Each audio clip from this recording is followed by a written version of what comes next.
Well, welcome, Matthew, and welcome back, my other two players.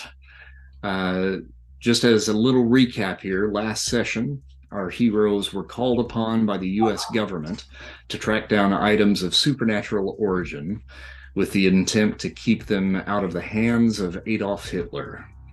Called to Egypt by General Happy Sam Sawyer, they were instructed to seek out the Shadow King of the criminal underworld to inquire about Hitler's movements in the area and what items he may be in pursuit of.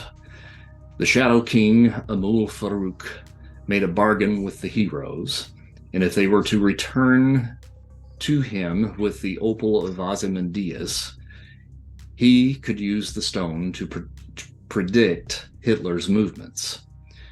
The team has now ventured out into the desert to the tomb of the Pharaoh king, En Sabah Nur, and has descended into the catacombs in search of the opal. Here, they have faced a minotaur of Greek origin and faced several traps along the way. We find our heroes in the tomb as footsteps approach from behind. And this, Matthew, would be you as Darkwing. So just to kind of give you a little bit of an idea about why you're arriving late, your flight had been delayed coming into Cairo. And you kind of spoke with Happy Sam Sawyer, and he kind of pointed you in the right direction as to where the team was headed. Once you reached the desert, kind of wandered around for a little bit, but eventually saw an oasis in the distance, which kind of drew your attention.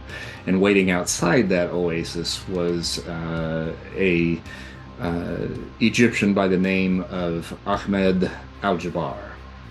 And he is the one that has now pointed you towards the tomb of En Sabah Nur in the middle of the oasis, stating that your companions have descended into the tunnels. So you now have basically entered into the tunnels, passed through a few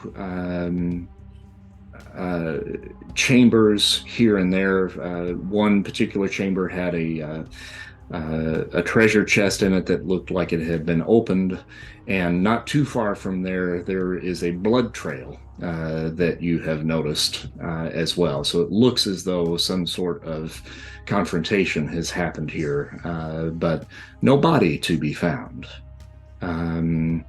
You hear some noise down one of the corridors, which has drawn you towards that noise, and you are now coming up upon some members of the team.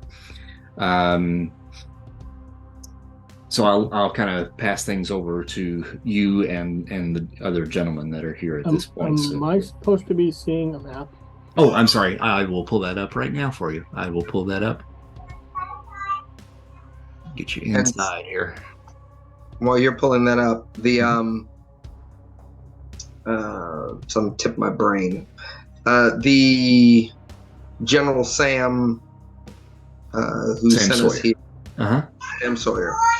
He basically gave me the details that there's a team of extraordinary individuals here. Is that the gist of it? Yeah, pretty much. Yeah, he kind of gave you a little bit of an idea of who you should be finding, and that would be the human tank, Mr. Arcane, and Vet X. Okay. So I'm going to step in, and when I left the gentleman at the entrance, would have had some sort of traditional covering garb, over like a robe over my super suit. Sure. But knowing that now we're going into this deadly temple, I would have removed the covering, and now I'm walking in my full superhero regalia with my cape converted to scarf mode. Okay. No. And so I cautiously stroll into wherever everyone is. All right. So can you see the map at this point? I can see the map. All right. So I've kind of pulled you close to where everybody had kind of left off. Now you have a little bit of an advantage over these other guys because you can see a little bit further than they can. And I made the arrangements there on your token to be able to see a little bit further with your night vision. So you do see coming around the corner a Lizard. Would you mind kind of explaining kind of what he sees when he comes around the corner? Basically what it says on the tin. At this point, assuming I'm still in tank mode, since we just had left off from where I had lifted the door, about a 7-foot tall armored man, or what you would presume to be armor, looks very crudely riveted and put together. The pieces are fitting at not entirely precisely welded angles and are just sort of big slabs of almost battleship steel welded around, a human form that lumbers onwards. I will, open my palms to you and say,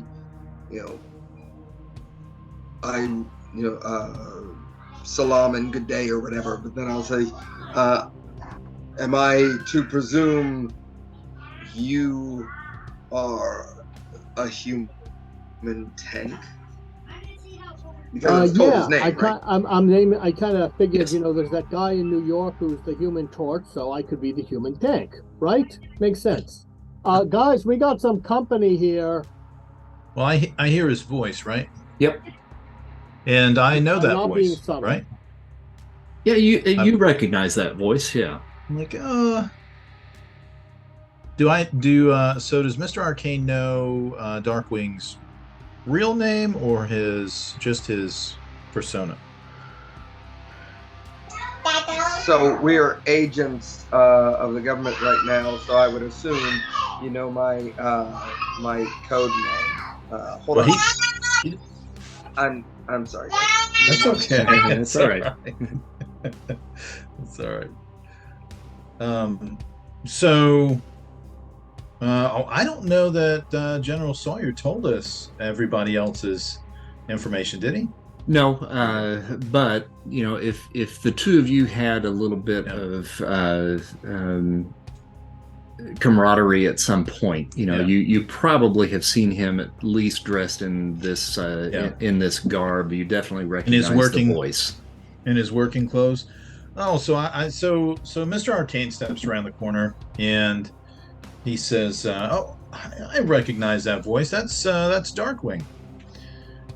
And he raises his hand, although he's not in his working clothes. He's in regular, like traveling clothes, like a coat, and he's got, kind of a beat up hat, and it's very Indiana Jones looking ish right this minute. But his clothes have started to become a little disheveled, and you see some of his working clothes underneath that. And he's like, "Oh, hello. You missed a bit of fun. You're you out of character. You got blood on your disheveled clothes as well, right? Because I don't think he got hit. I don't think he got close enough. Yeah. Yeah, I don't think I got close enough. But I mean, you guys, somebody chopped up that Minotaur pretty good. Again, out of character. Yeah. Now, I will say you did not see the Minotaur. All you saw was just the blood. Out of character. Oh, I gotcha. Yeah. Are any of these characters covered in blood? Yeah, I would say that the two that you're currently seeing at the moment, there's one around the corner that hasn't made himself known just yet. So we're not injured, I don't think. No. I'm not injured. I don't think Human Tank got Yeah. got injured. He might Right. have a little blood splatter on him, but other than that, no. So I go. Seems you gentlemen have already been in a bit of a scuffle. Is anyone With a hurt? minotaur. I do Yeah. the We eyebrow raise over Minotaur. I'm because I only have a limited time in this form. Since we're not currently in the middle of a fight, I am dropping back to human form. Okay. What does Darkwing look like? I don't know. I mean, just roughly. So I'm a fairly built character, but I'm not stacked up. I'm I don't know what you call it, medium, relatively slim. I picture the Batman physique. That's where I get the image from. But Okay. hey, buddy. But he's human looking, right? Is what I'm getting at. Not like His Battleship over there. costume is dark and has little, earlets on the top. But other than that, relatively human. Since the tank has reverted back to his human form, I will at least temporarily remove my mask, revealing that I am a bald-headed, light-skinned, or dark-skinned fellow, roughly syrup or honey-colored. Okay. It's basically the Rock, except a little darker and skinnier, Okay. but totally smooth except for the brows. Okay. Okay. Cool. Well, glad to have you. Sorry we had to set out without you. It's like, well, I'm just glad that I was able to catch up. My people have, or he's going to be speaking in a strange accent that is hard to place, but he will mention that he's in the side of the business that usually is a little on time, or at least a little ahead of people. I'm more of an intelligence person, and I assume Tank is more of a combat engineer. No, I'm more of a combat D engineer. I break things. And do I recognize Dr. Arcane or Mr. Arcane from his reputation, or does he not have a... I mean, I don't know if you know him from his reputation, but I think the two have met. Mr. Arcane is he has well, like I said, he's wearing kind of a beat up coat, and he's got his hat for now, and he's got red hair, and he's got a kind of a big mustache and a goatee or soul patch, and he's fairly he's a bookish looking guy, a very scholarly looking guy, although he's a little less than 6 feet tall, but in good condition. And right now he's looking very excited. This is quite an adventure for a humble book merchant. He says that? Oh yeah. Okay. Now, so you're our technical scholar about the things that we are trying to uncover? Apparently, I was hoping there was someone else that knew more than I did, but it seems that way. He looks. Darkwing looks around. Takes in the room. I mention while I'm doing this. that I'm a fairly knowledgeable fellow, and I've been around the block a few times, but I will defer to your expertise. Well, we could work together. Sure. And while So, you guys are having this conversation, I'm going to have Mr. Arcane and Human Tank roll an intuition feat for me, please. Okay, one sec here. Intuition. I need to have my character sheet. You don't have my character sheet. Hey. Do you have it minimized somewhere? I just had forgotten to open it. It's been 2 weeks and I've only used this program once. All right. So, yeah, I just got to do it. Not that great. Not great, it's good. All right, so Mr. Arcane got a yellow, Human Tank got a white. Big shot there. Yeah. Okay, Arcane. oh my goodness. While you guys were having that conversation, I know. while you guys were having that conversation, you heard something, kind of the grinding of stone off into the hallway that you had just come out of, and just a very quick "huh." You hear that, and you look back into the hallway, and Vet X is no longer there. Well, that's not good.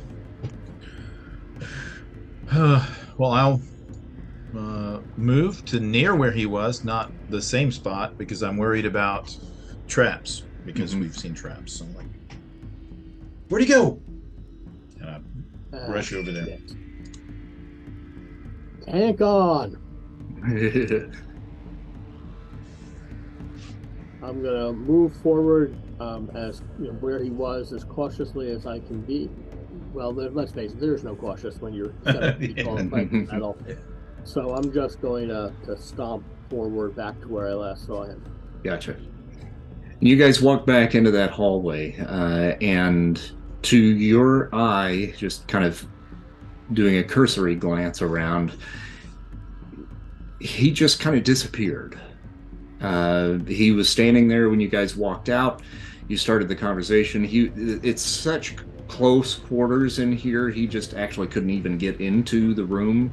Was kind of just waiting nearby to be able to greet the new visitor here. And he was there one moment. The next moment, he's not. Okay, I'm going to try some magic.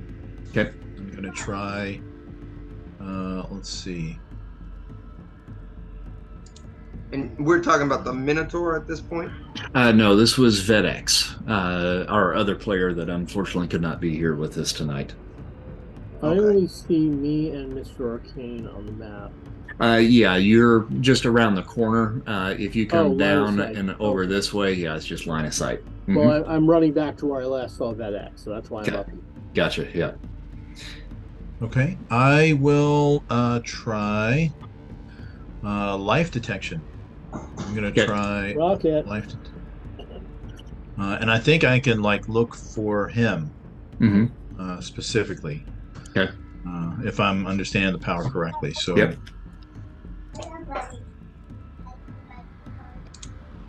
Got a white. I don't know.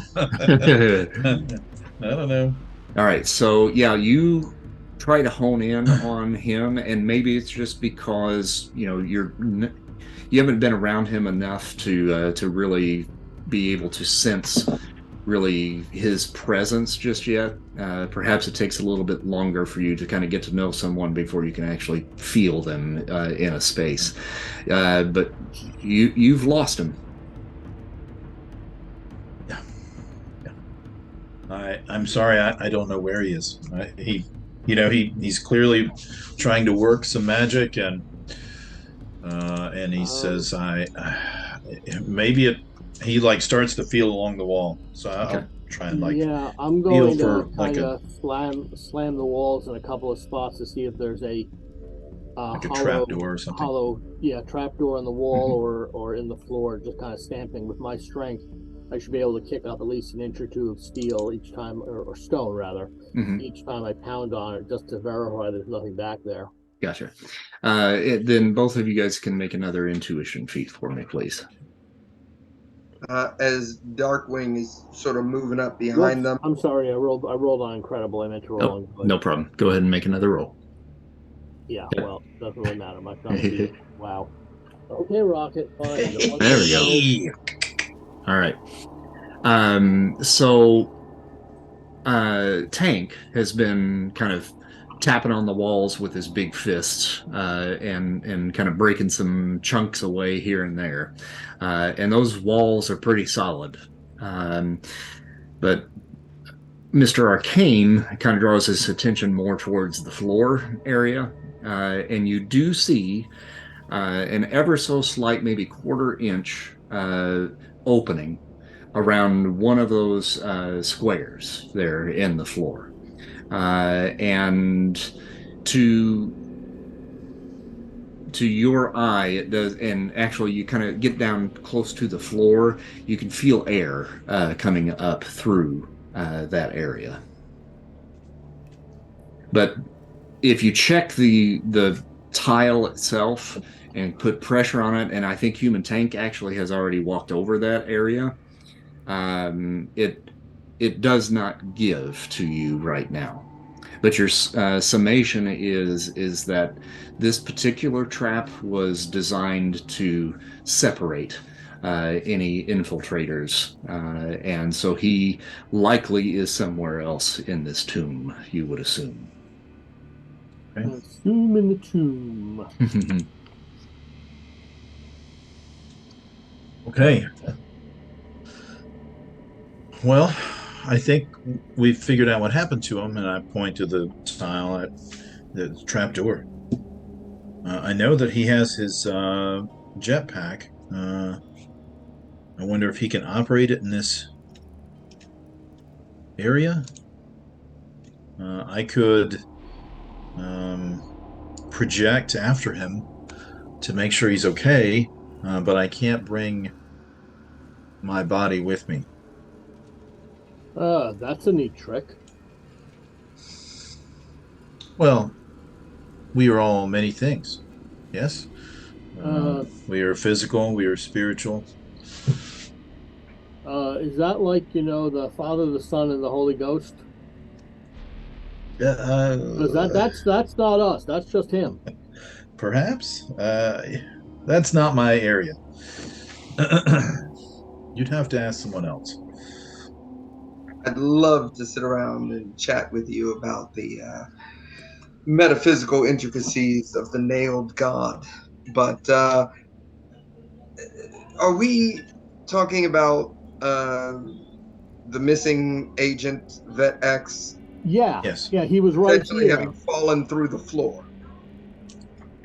So it would seem. With all the stuff I've been seeing lately, I ain't gonna say it ain't possible. Can I go and examine that spot and see if there are any, openings? With the role that Mr. Arcane had in his knowledge of tombs such as this, it does seem like this is a one and done kind of trap that would need to be reset at some point.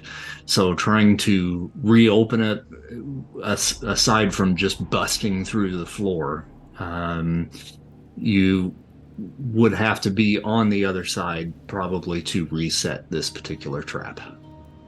Right. So out of character is this is just the convenient way of explaining right. You got it, sir.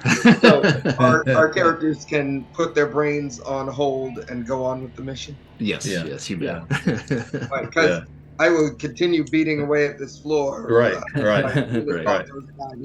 I mean, I could astrally project. I could try some weird shit. I mean, who knows? Maybe we could get through the floor. I don't know. But yeah, I was getting there. But I say, look, our mission is on a bit of a time crunch here. We don't know who our friend outside may have informed that we were here. My people in the city, I know. This gentleman, I do not. So perhaps we should move on and Press on. trust that the vet can extricate himself. Yep. Well, I'm sure he can That take care of seems like he himself. could take care of himself. So, Indeed. Well, then perhaps an extra dose of caution. Human Tank, you have already moved into the next larger chamber there. And you've mostly been kind of just searching around to see, if you could figure out a way to get to Vet X. And you kind of just gave a little cursory glance around and really didn't take it in. But now that you're there and you've decided to move forward with the mission, you realize that you're standing inside of a larger room here that has a very strange mystical red glow filling the dusty air. The colors in here swirl slowly, and the room is slightly warmer than the others that you have passed through up until this point. At the end of the chamber, off to your left, is an altar that has a silver suit of Egyptian armor placed on a statue of En Sabah Nur. And Matthew, you would have seen a couple of these statues already as you have passed through a few of the chambers. The silver-plated armor glistens in the magical aura of the room. On the opposite end of the room, to your right, sits a smaller pedestal upon which is placed a long scimitar. It too seems to glisten with a silvery glow. And this is the room to the right. It's the big red room right in this area right here. If you can see my cursor swirling around. So on this end over here is where the suit of armor would be. And on this little pedestal over here is where the scimitar lays.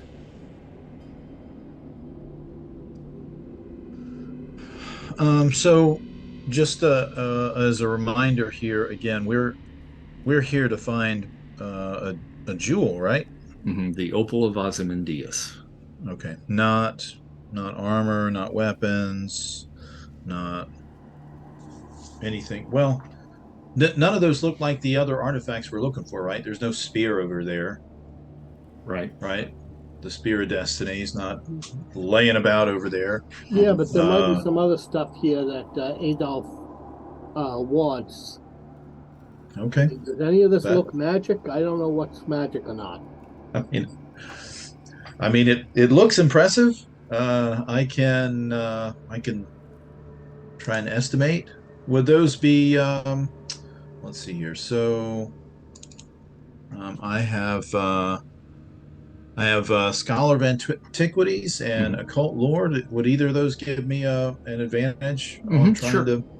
Yeah, I think both of those actually would. So on a reason feat, you can add 2 column shifts. Okay. All right. So that's a yellow. Okay. To your eye, these certainly are valuable artifacts. Whether or not they're magical, you don't know, because you haven't really, had a good close look at them. But they certainly would have a lot of value within, your circles for sure. They don't look like specific, like, whoa, that's the scimitar of, whatever. Yeah, you don't recognize them. Okay, cool. All right. Well, then I will try to use energy detection magic to see if there's some sort of, aura or something I can pick up off of them. Okay. And or whatever this mist is. So I will use karma for this. Okay. Yeah, okay. So 59. Where's my table?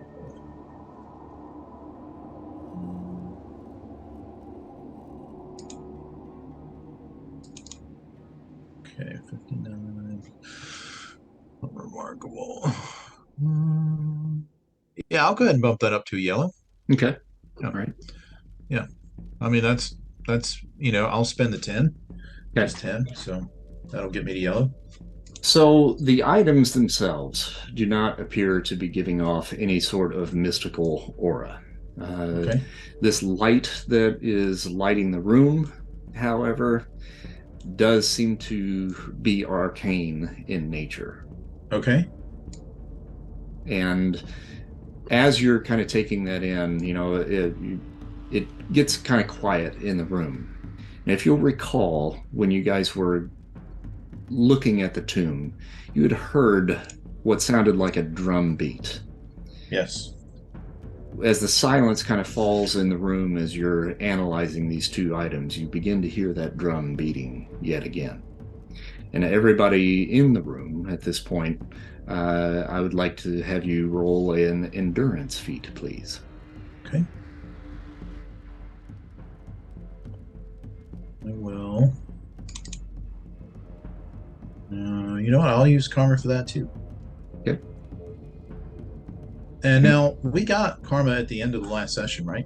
You did. For God's sake! But I think I bomb out on an incredible. How do I pull back up my character sheet again? Did you minimize it or did you close it? I thought I minimized it. If you minimize still it, got my name and you see it on the bar up there. If you double click on the bar with your name, it should open it back up. Yeah, just take a minute for it to come back up. Got a slow processor, do you? Yes, I'm sorry. My you're machine good. it's not new. Let's see. All right, so human tank got a white. Mr. Arcane, are you bumping that up to a yellow? If I need to, yeah, I guess. If I, yes, I'll bump it up to yellow because that seems bad. I don't know what this is. Unknown red mist seems bad. So, yeah. Now, human tank, you're still in armored form at this point? Yeah, otherwise I would have rolled a much lower endurance check. Gotcha. Okay. So you don't feel well. I will tell you that. Your endurance is incredible. And with the armor on, you don't really see any physical changes, but you feel nauseous. Okay. Guys, I think I'm gonna, hurl rivets. Oh. Is it the mist? I think it might be the mist. And he tries to shield his, face and mouth. He'll pull out a scarf to try and, I don't know that'll help. Matthew, if it helps, your endurance is remarkable. So if you click on the remarkable macro at the bottom, then that'll pull that up. I would be all over that, now, especially now that the character sheet is resolved. Unfortunately, it seems to want to freeze right in front of all the other features. So your sheet is wanting to freeze? Yeah, I'm trying to drag it out from in front of the map and the macro. There it is. Okay. There's a in the lower right hand corner there should be a handle you can grab to shrink it. Mm-hmm. That's what I usually do. I also have a Word document open that has my character sheet in it, so that helps. Yeah. Well, I am learning all the good stuff. No, that's all right. Yep. Did it just roll for me? I did not see it appear here. Yeah, I got Mr. Arcane, and then before that was me. Mm-hmm. Now, if you would like for me to, I can go ahead and click that for you. I'm gonna see if this goes through. Gotcha. I don't know why it's giving me such a hard time. I see Arcane, and I've clicked on the Remarkable. There you go. That did it. Got a yellow. Okay, so you're okay too. You don't feel the nausea coming over you. So right now it has just affected the human tank.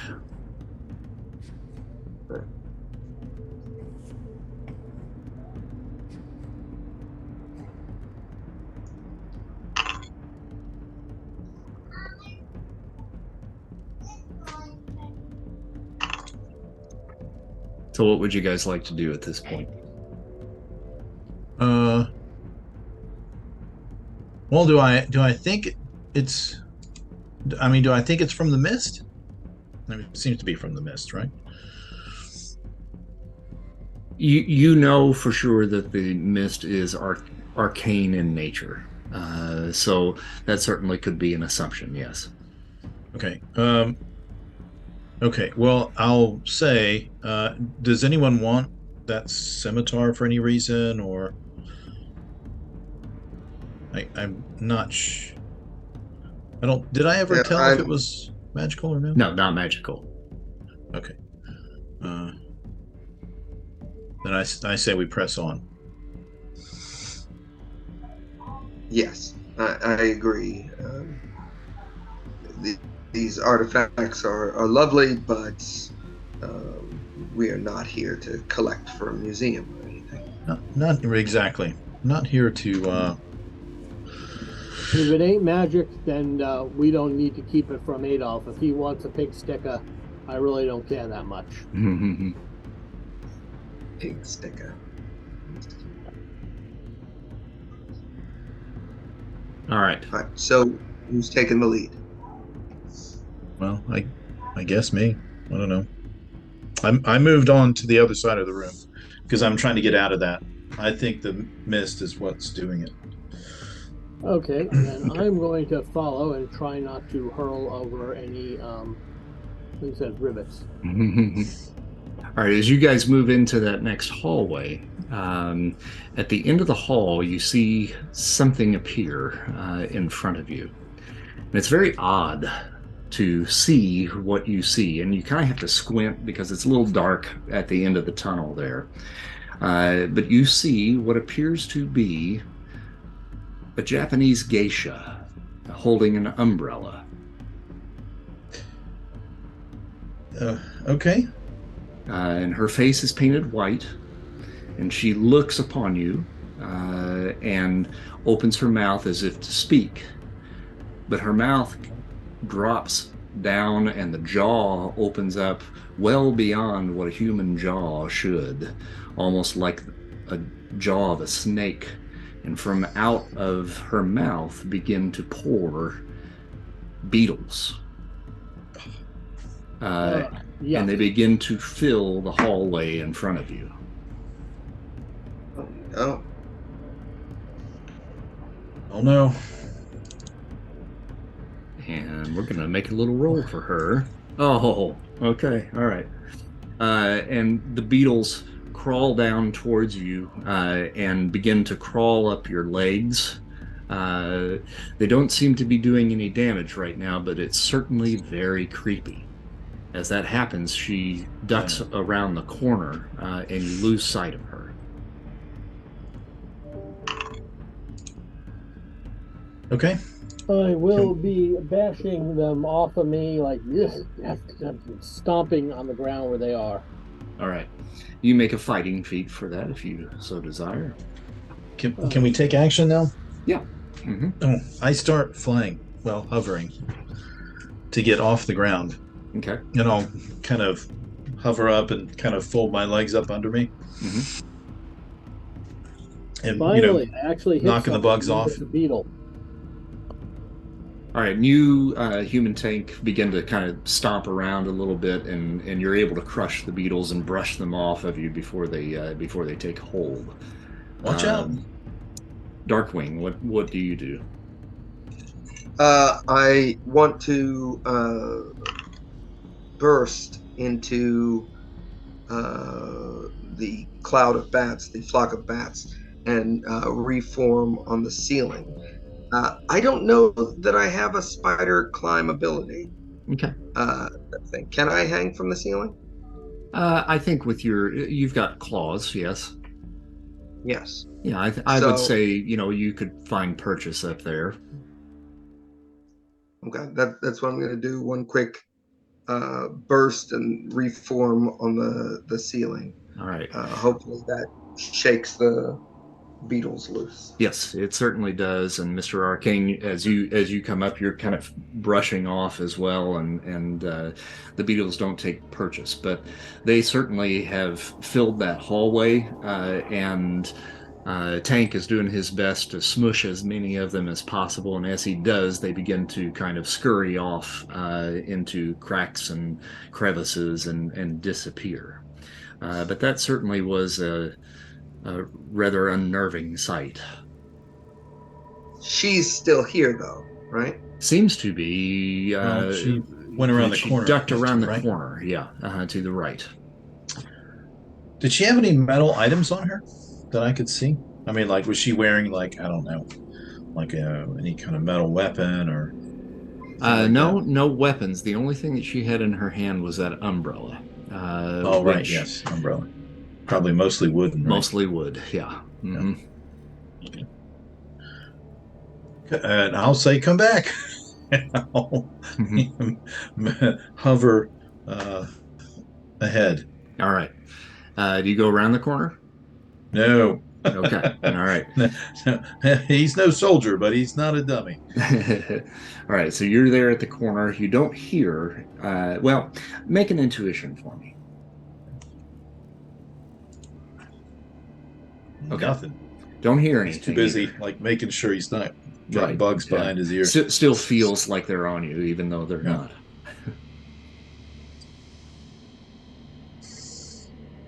I think she went this way. That's Mr. Arcane in the front. Mm-hmm. Yeah, right here. Well, lead on.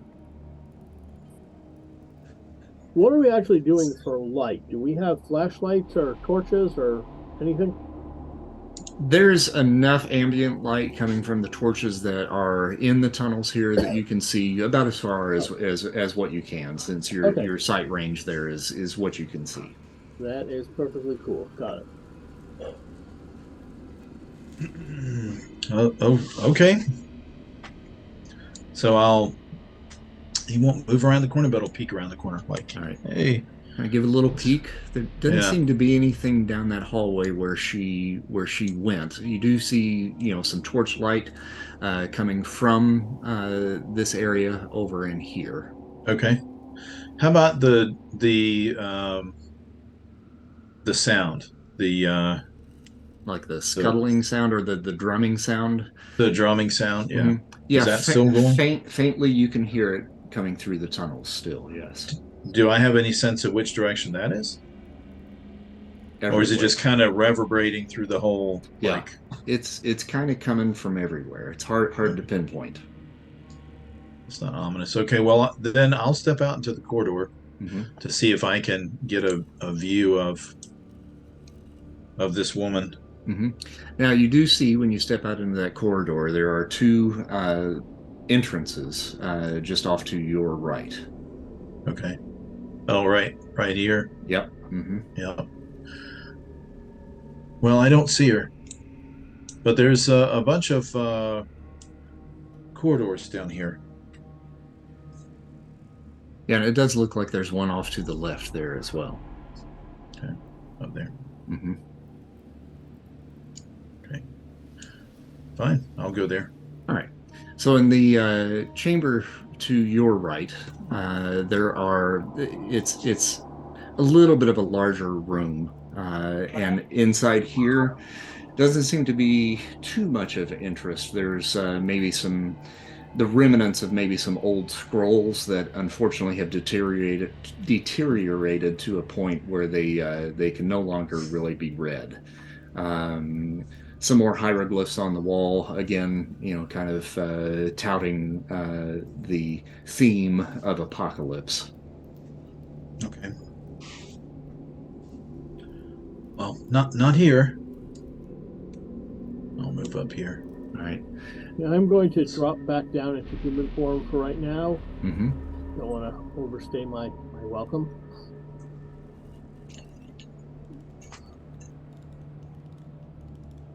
And then, Mr. Arcane, you moved up to that next chamber off to your left up there. Yep.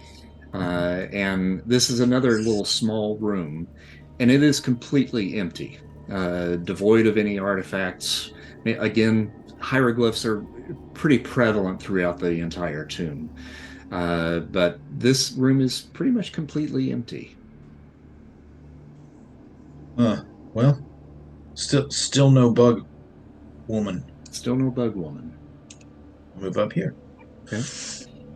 This particular chamber here kind of opens up into a larger room that is flanked by two separate hallways with glowing torches. It's lit by the torchlight and houses tall statues of some of Egypt's greatest pharaohs, and they're all bowing towards the north end of the hallway. Mm-hmm. Okay, so up in this direction. Yep, up from where you are, right. Okay.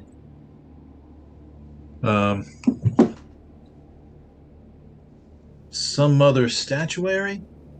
Actually, I recognize some of these people, and I'm not especially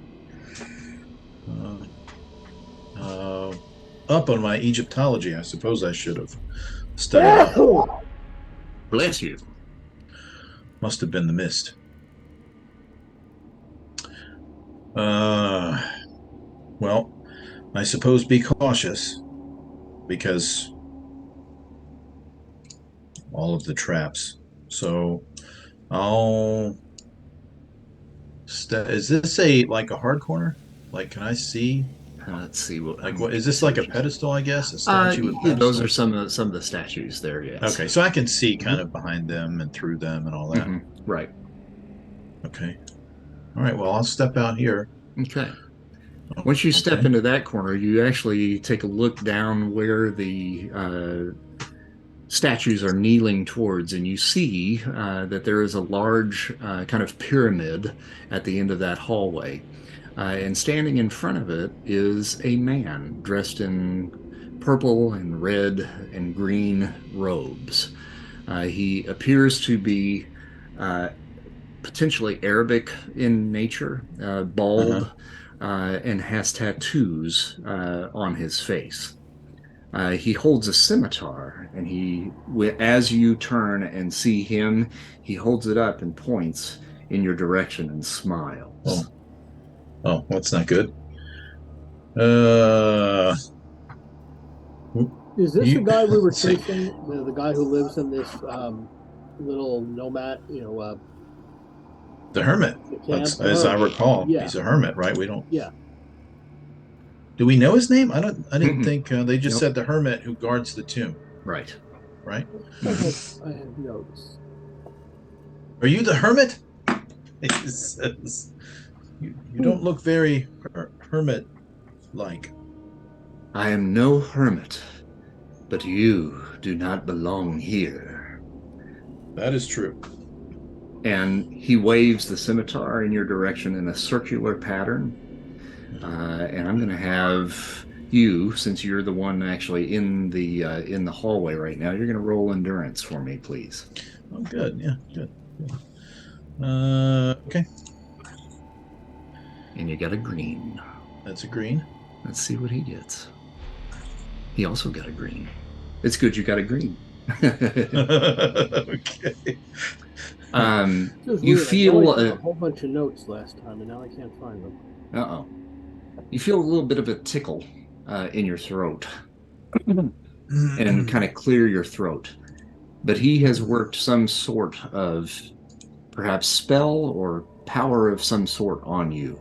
And it's kind of wanting to make your throat kind of close up a bit, but you're able to fight it off. No, and I'll start casting a spell. Okay. I'm going to use my my magnetism, my energy. I'm going to have to come up with a good name for that spell, but I'm going to use my my energy control magnetism spell. Mm-hmm. And I'm going to try and snatch that scimitar away from him. Oh, okay. No, not again. Mm-hmm. So, let's see. And that.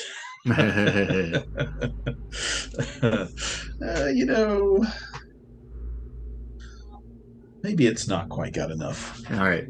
You see his hand kind of tug just a little bit, and he says, ah. Little help? He looks over. Little help? Little help? I don't. Where is the bad guy? Because I don't see him on the map. I don't think you've pulled quite far enough into the room to actually be able to see him there. If you take one step forward, you'll probably see him. There you go. He points kind of north on the map. Mm-hmm. Ah, he's there. Matthew, do you want me to pull you forward, or are you having difficulty moving? I am having a lot of difficulty moving. If you could pull me forward, that would be great. Yep, no problem. I'll pull you into the room. I'm trying to fiddle in the background and figure out if I can just download this character sheet somewhere and then close it as a window in this platform. Gotcha. Okay. But I think you sent me your character sheet. So if you have that somewhere where you could either pull it up or print it out or something, by all means, feel free to use that, and then that should help. What was that on? I think you just sent it in an email to me.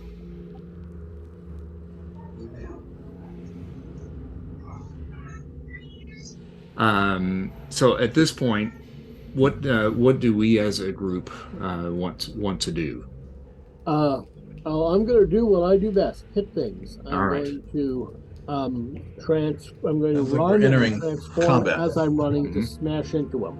Okay, so I'm going to start a little combat sequence for us right here. So we go to the fist. Yep, if you go to the fist there, and then you'll see dice along the right-hand side once you go there. And you can click on that. And then that will roll your initiative. Apparently it's 2. And let's see here. You have Human Tank a +0 on your initiative. I believe so, yeah. I got 1, so I'm at 1. No modifier. Oh, that's true. And Darkwing, if it's all right, I'll go ahead and roll for you just to speed things along here. Please, thank you. Sorry about this. You're cool. You got a 2 as well. So 2, 2, 2. But Darkwing, I think you have a +3. So I'll add 3 to yours. And that actually means that you win the initiative for this round. So as Human Tank is raring up to go, you actually do have initiative over him. So you may go first.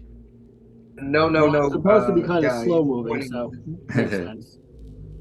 He's pointing his scimitar at Mr. Arcane, not at the Human Tank. Correct. Right. Can I attempt to disarm the scimitar guy? Okay. I don't have a weapon in hand, but maybe I could grab his wrist with one hand and grab the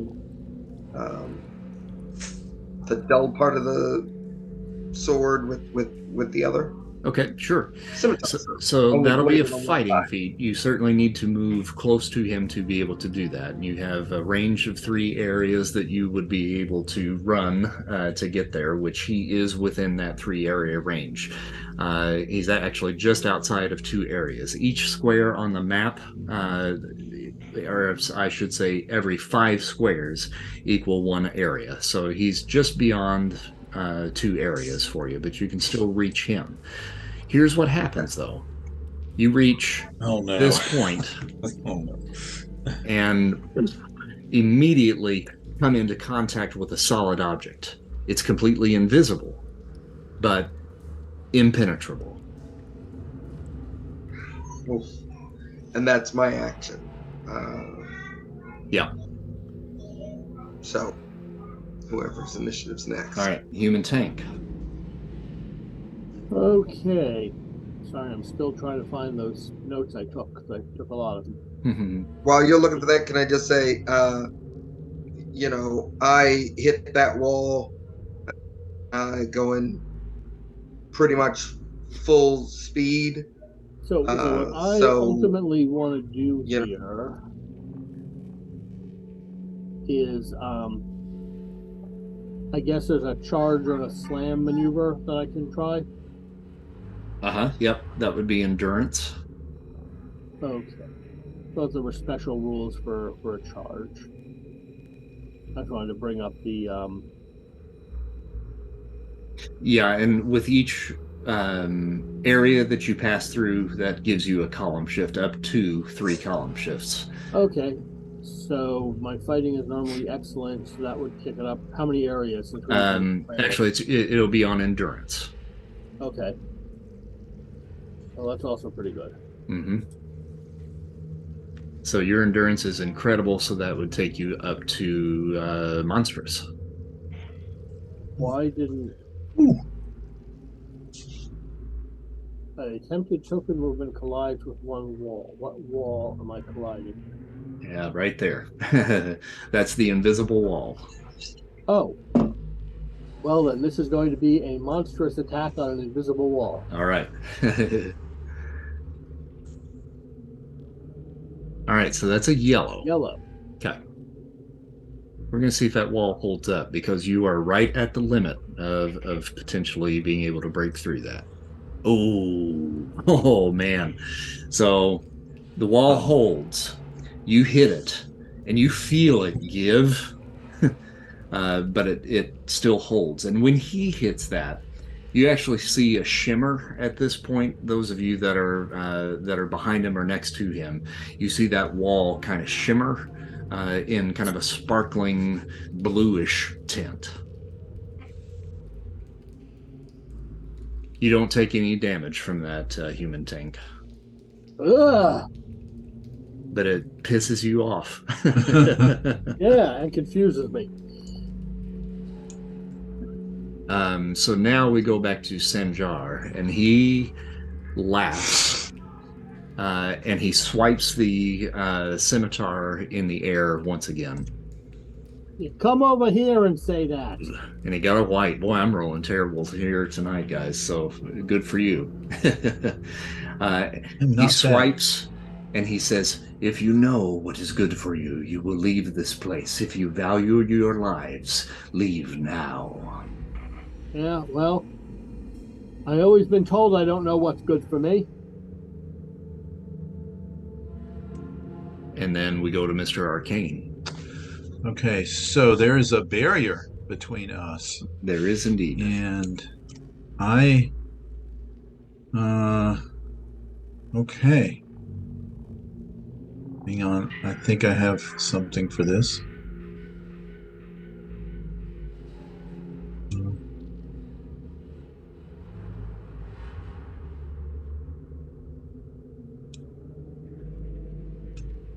Sorry.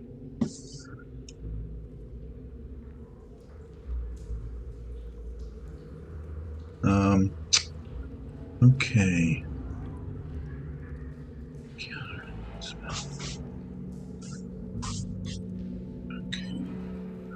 No, and that's still. Okay. Oh.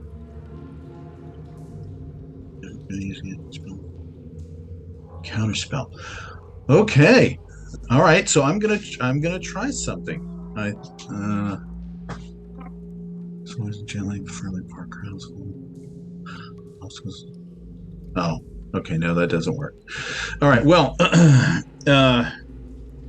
But we saw the barrier ripple. Yes. So maybe it's perhaps weakened, and so I'll kind of move a bit closer, and perhaps the bolts of bedevilment, and he'll cast another spell, and a streak of energy will strike at the barrier. Now, let me see what that rank is. I think that's remarkable too. No, it's incredible. Okay, so he'll cast a bolt of bedevilment at the barrier. Okay. I'll use karma. Good thing. Let's see.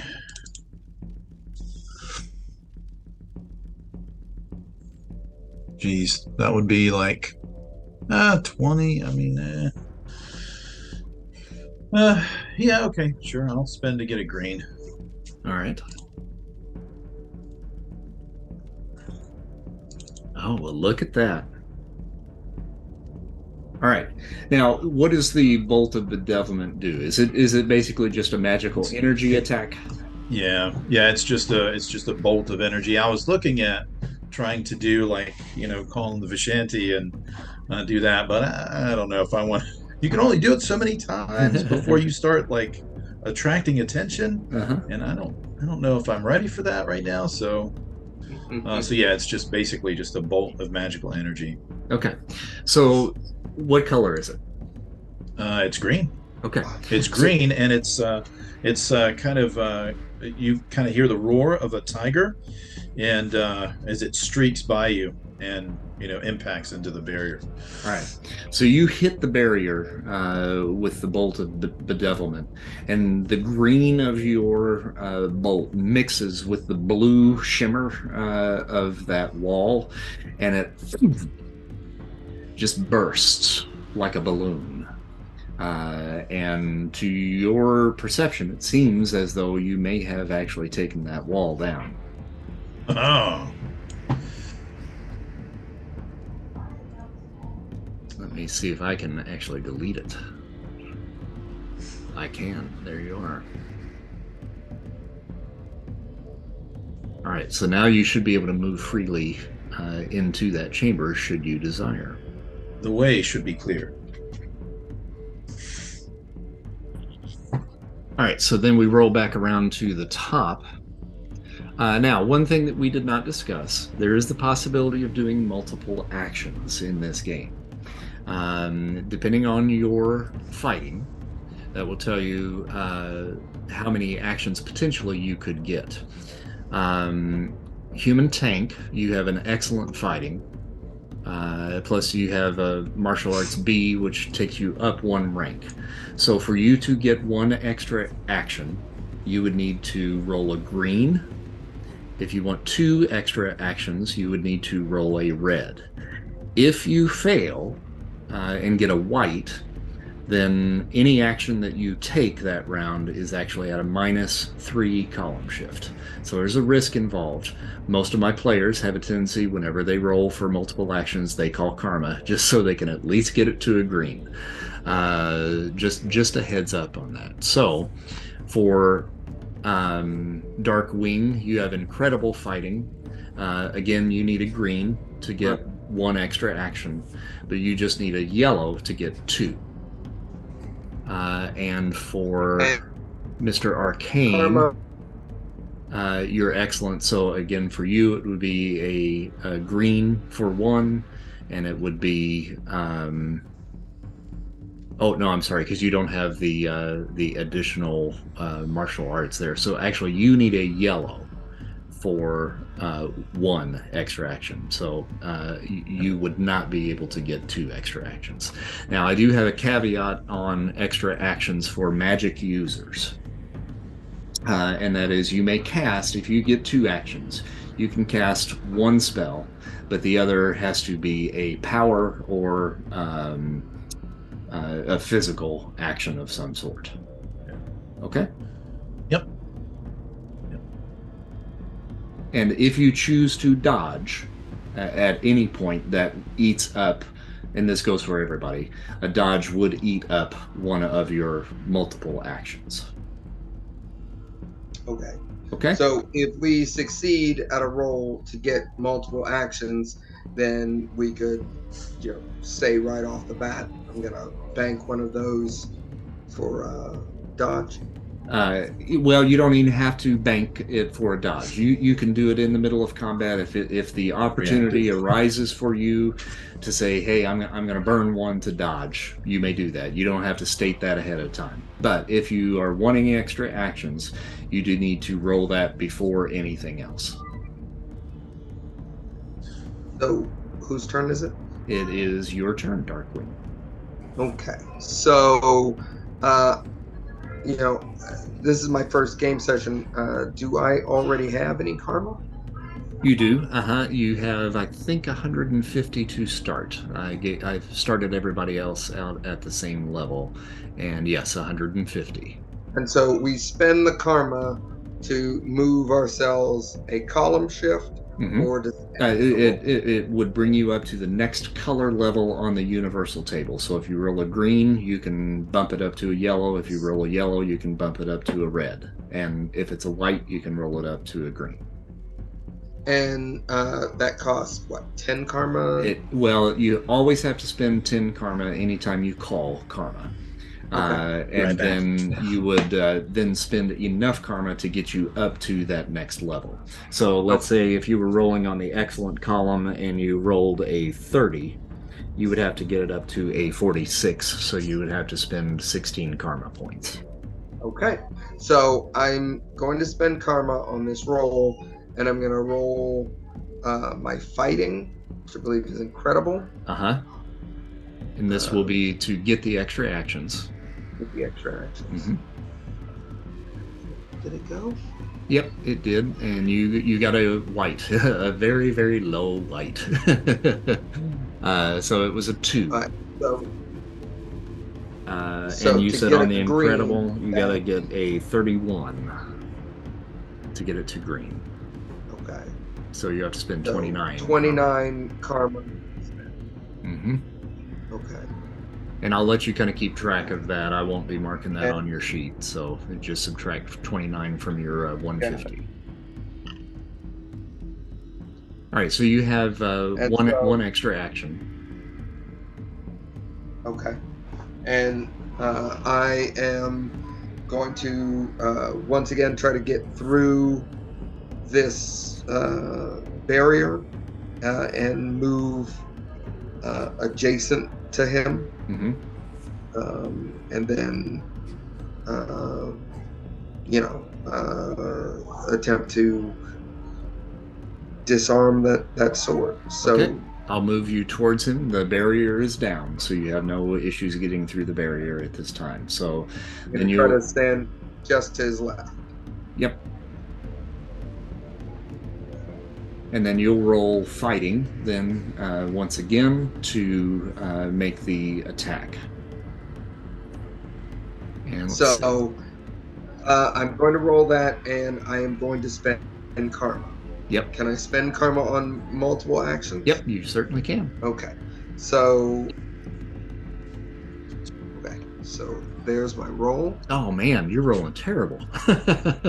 Got a 5. So you got to get it up to a green. So once again, that's going to be a 31. So you'll have to spend the appropriate amount of karma from a 5 to get you up to 31.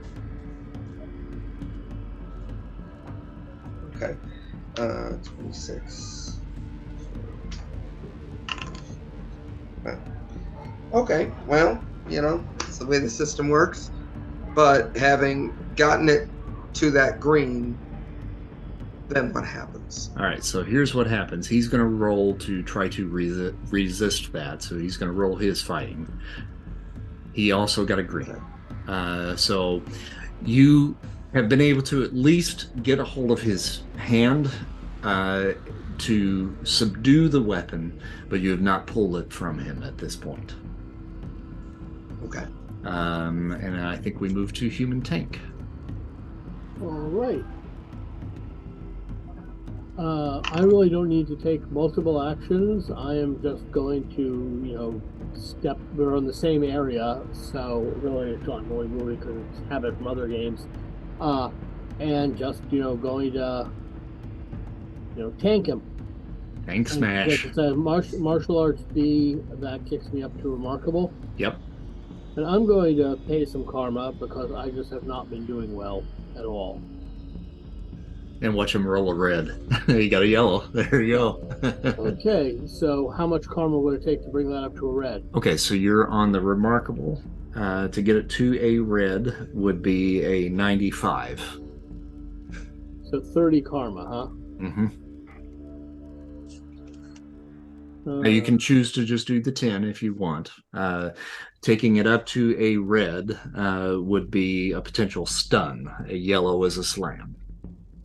I like slam. I'll just leave it as it is, so I'll just Okay. hit 10. All right, sounds good. And then your strength is incredible. Okay, so that would do 40 points of damage to him. Now, just as a reminder, if you right-click on your character, it will pull up a little menu. At the very bottom is your health. So that will you can then click on the health and then reduce it accordingly. So I'm doing that right now for Sanjar. You took a big old chunk out of this little dude. And potential slam. So his endurance is remarkable. And I'm going to roll that to see if he is slammed. Got a yellow, which I believe is no slam.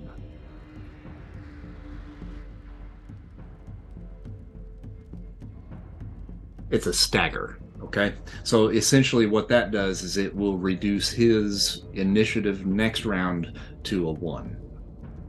Okay. Okay. And then we go to, it would be his turn. He has already made his action in resisting Darkwing's attack. So we go to Mr. Arcane. So I'll move a bit closer, and I'll say, please, we don't want to fight you. We just need the jewel to stop a very evil man. And then I'm going to try and help Darkwing with my magnetism spell. And in the direction that Darkwing is pulling, right, because they're struggling over the scimitar. Yep. I'm going to try and help, right. I'm going to try and tug it in that direction out of this guy's grip and kind of towards Darkwing. Gotcha. It in a safe way. Sure. Not like a oops. Oh God. Not that. Thanks. Let's see, and that should be remarkable. Like, oh, I'm helping. Oh no, that's actually only extraordinary. I think I goofed that last time, didn't I? I think I rolled in the wrong column. Oh, did you? Hey, there you go. All right. So with that, you're able to wrest the scimitar from his hand. Darkwing, you now have his scimitar. Awesome. And then that rolls back up to the top to go to extra actions. So it comes back to you. We're still in the same round at this point. So Darkwing, you have your second action now available to you. So I got the scimitar in one hand and his wrist in the other? Yeah. Okay. Can I dig my claws into his wrist? Mm-hmm. Trying to make sure he can't use his sword arm against us again. Yep. And is that fighting? That would be fighting. Or... Yeah. Mm-hmm. Okay. So I guess give it a good clawing, like fingers extend and sort of. All right, you got a green. All right, so you pop the claws into his wrist and do 30 points of damage to him. And he now is going to roll endurance once again. And he got a white. You hit an artery in that arm, and it just immediately explodes in a torrent of blood into your face. And as a vampire, that's really tasty. So I don't have any Sight? particular rules in place for like a frenzy or anything like Oh that, but I no. certainly Oh, would no. believe being struck in the face with a Frenzy. torrent of blood would certainly maybe cause some certain urges within you. I'll let you play that out. Um, I will, just reach my head down and latch on, and as I do it, my face will take on the more inhuman cast. My ears will blow up to roughly the size of my head, uh, and my eyes will go some sort of dark red as I just drop the sword and latch onto his wrist. All right. Well, we're not. Okay. Oh no. Oh no. um, Now, here's my question to you, Matthew. Yes. Do you intend to drain him of his blood, or are you just slaking a thirst? So somewhere on my sheet, it says that I have to make a psych roll not to drain him completely. Okay, yeah. So go ahead and roll Oh, that no. psyche. So I will try to stop myself. Okay. Like I said, the instinct took over, and now I'm like, oh God, I'm in polite company. I've got to stop. I don't know if it's that polite. I mean, the tank is here, so. My psyche is excellent. Okay. So can I make that roll and spend karma? Sure. Mm-hmm. What do I need? A green to stop myself or something? Yep. Just a green. So you'll need at least a 41.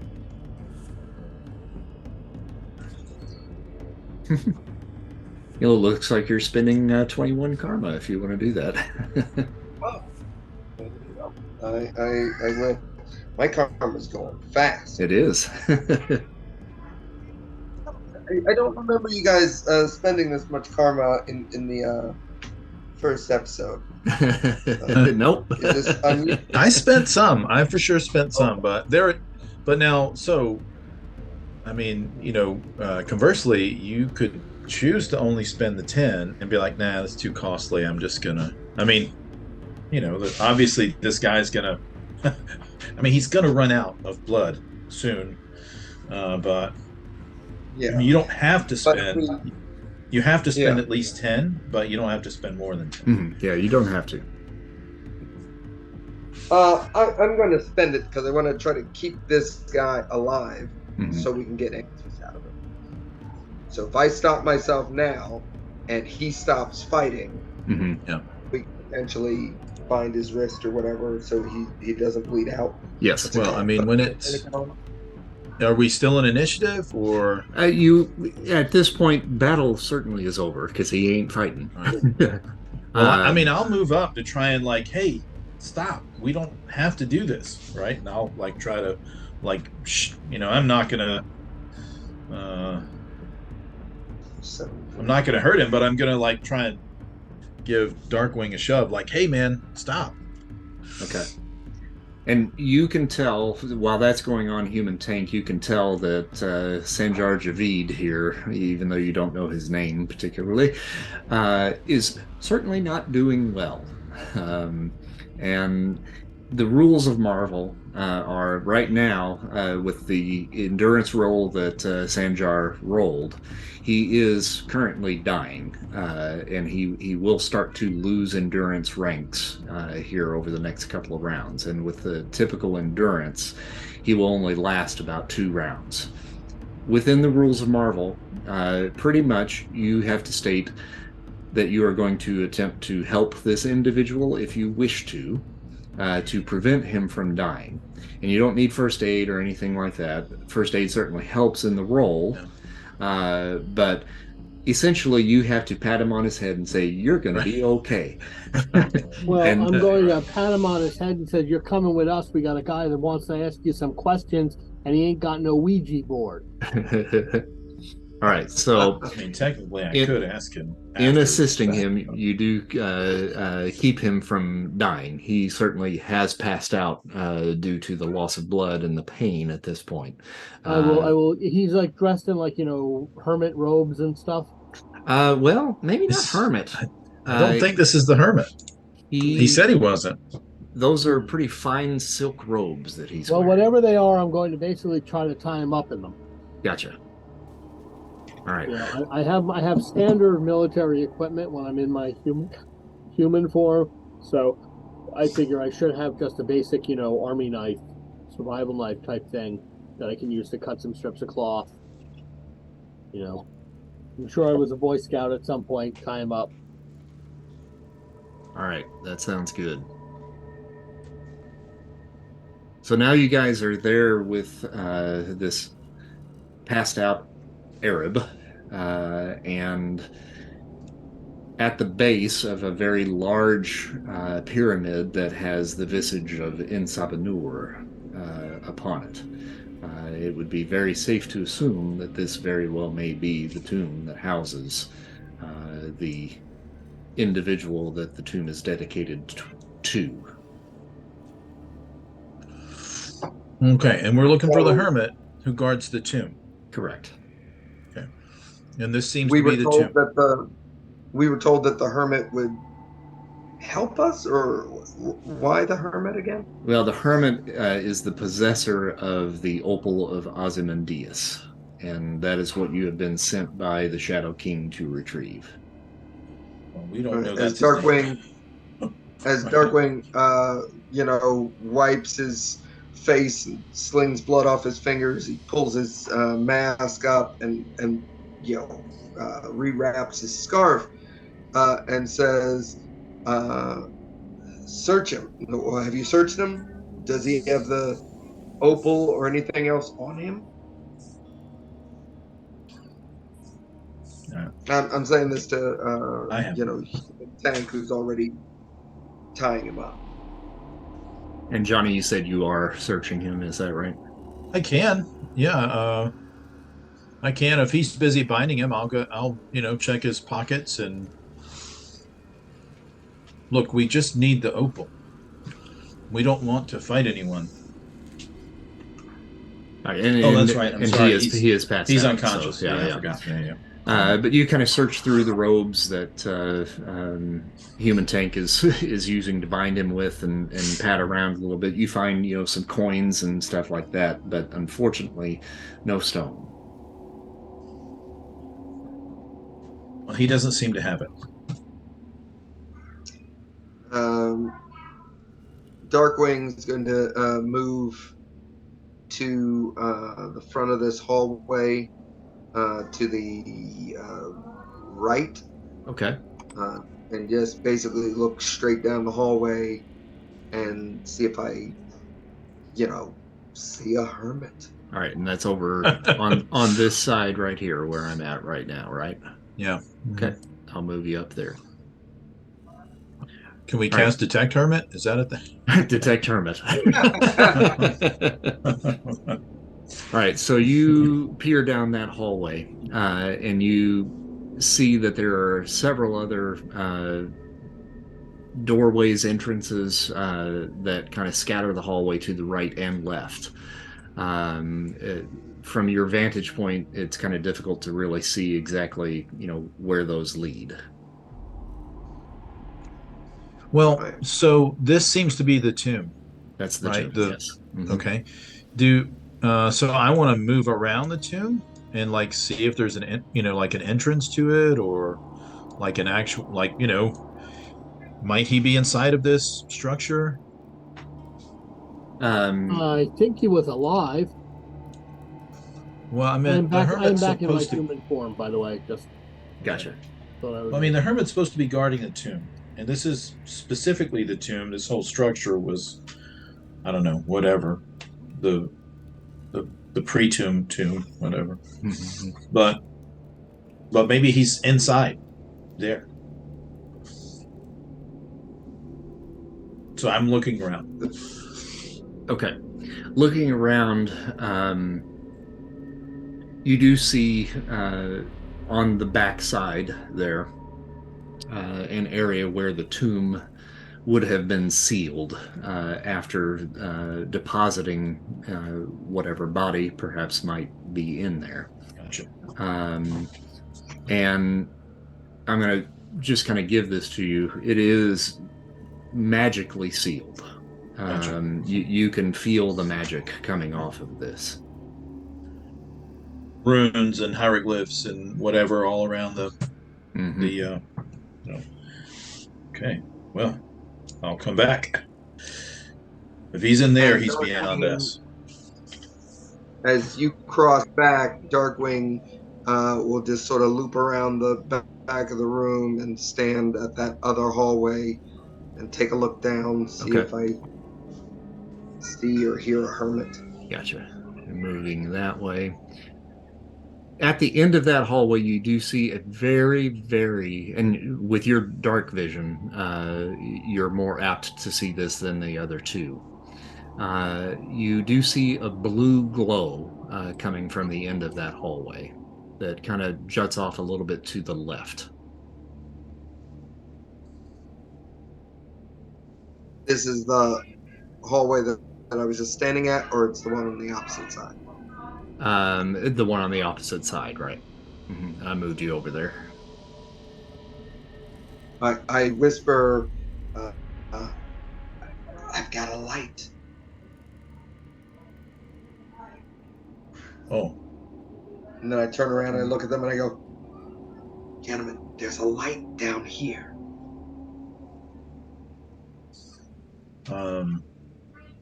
Well, I could.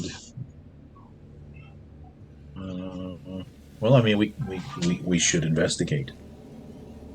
And when you hear Darkwing say, "I've got a light," that little drumming sound that has just been persistent throughout all of this kind of picks up its tempo just a little bit. And unfortunately, I'm rolling really crappy for this guy. You mean fortunately? And you, human tank, you feel that wave of nausea kind of coming over you once again, but nothing, that seems to be causing you to, suffer any ill side effects from it. You're just a little queasy. Sometimes you get queasy.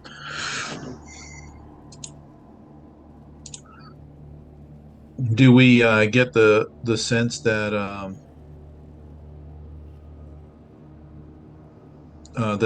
so you said the drumming picked up or no? Or? Yes, yeah, the tempo Okay. picked up just a little bit. Yeah.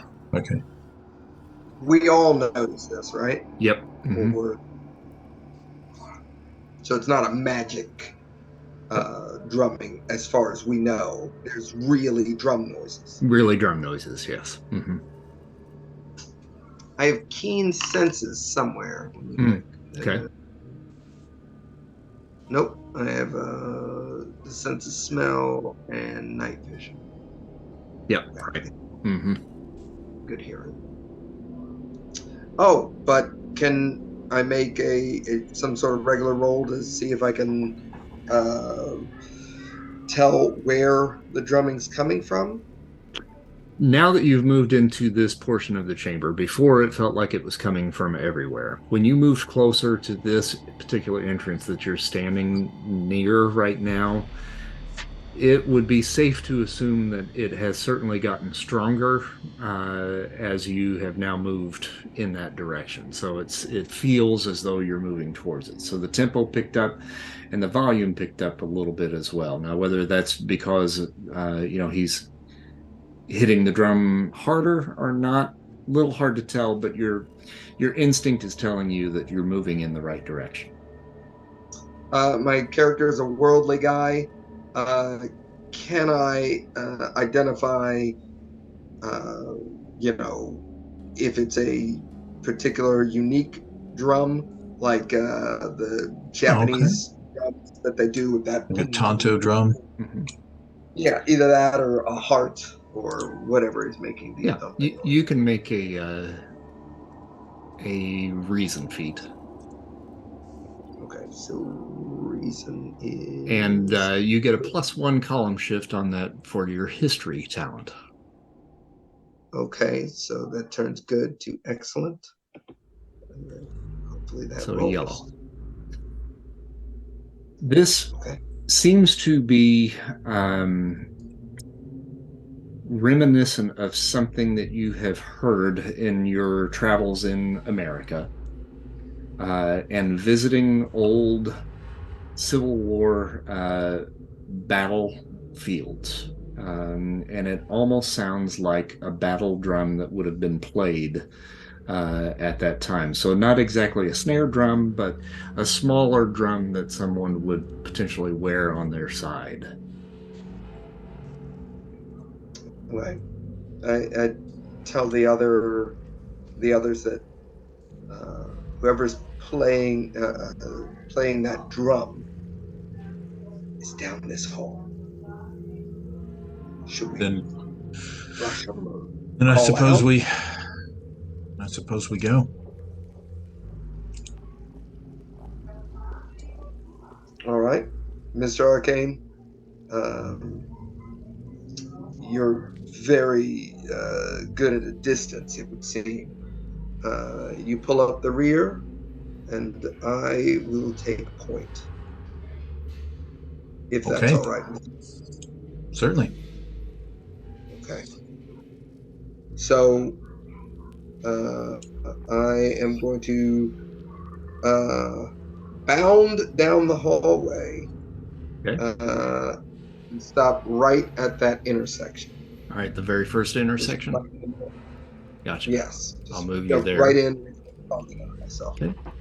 There's a small chamber to your right, and then another hallway that leads down to your left, and it looks like that goes into a little bit of a larger room that comes to a dead end with a little pedestal at the very end of that hallway.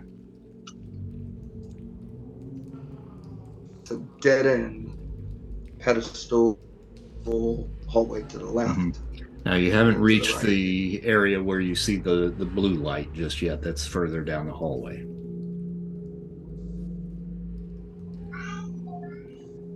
Okay. I look back at the human tank, and I'll make a hand gesture that implies, can you sweep this room to the top of the map from where we're looking, but basically, I guess, the right of the way our characters were facing? To the north up here, sure. The north. And human tank, if you sweep that room at his request, there's really nothing of note in here. It's another one of those rooms where there were some wooden and paper artifacts that have deteriorated over time and are worth nothing.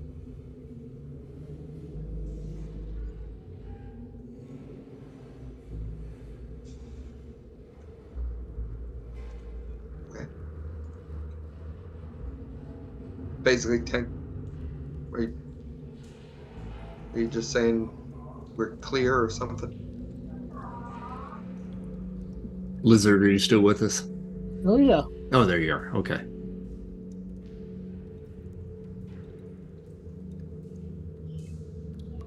I was just doing backup in case anything attacked him. Since I'm not the fastest, I would usually take like middle rank. Gotcha. Okay. So yeah, that room is clear. So I'm going to okay, I can see the end of the hallway from where I am, the straight in front of us hallway. That's correct. And can I see if the light is before the end of the hallway, one of those side tunnels? It looks like it's peering out of this particular entrance here towards the very end. down to the south, to your left. So I am. I don't want to mess around with this. I'm just gonna rush down to the next intersection. Mm-hmm. Okay. And sort of, same thing I just did. Lead right into the middle of the intersection and look around. Okay, you pass another chamber there off to the right, is identical to the chamber that you had asked the human tank to check out. Again, artifacts completely deteriorated, but you are certainly moving closer to the area where the blue light is emanating from. And everyone else see the light at this point? Yeah, at this point, I think they can see. Let me just double check. Yep, human tank can actually see it at this point. So yes, it's right up in this area here.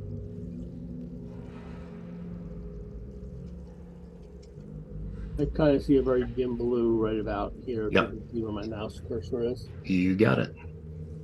By the way, is there a desktop client for this? I do not believe so, no. No, I think it only is through browsers. Oh. Are you lagging? No, it's just I'm figuring a desktop client usually doesn't have all the problems with the windows not resizing correctly and right. all that stuff. Actually, no, wait a minute. I got a desktop client because I was using it for my own stuff. Yeah, there's an app. I'm going to have to see if I can connect to your server from the desktop app. I do not think that you can. It has something to do with the hosting and so forth. So yeah, I think I'm running it through the app, but all the players unfortunately have to play through the web browser. Okay, because after we had played this and I got some slight interest in maybe getting a GURPS game going, I figured I'd download it. I bought it with the server, installed it with local server, so it's running on my computer. If I run it, the server is local, everything's local. I didn't realize that you couldn't connect to it, use it as a client as well. Right, yeah.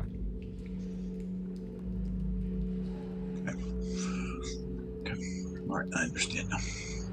Okay. All right.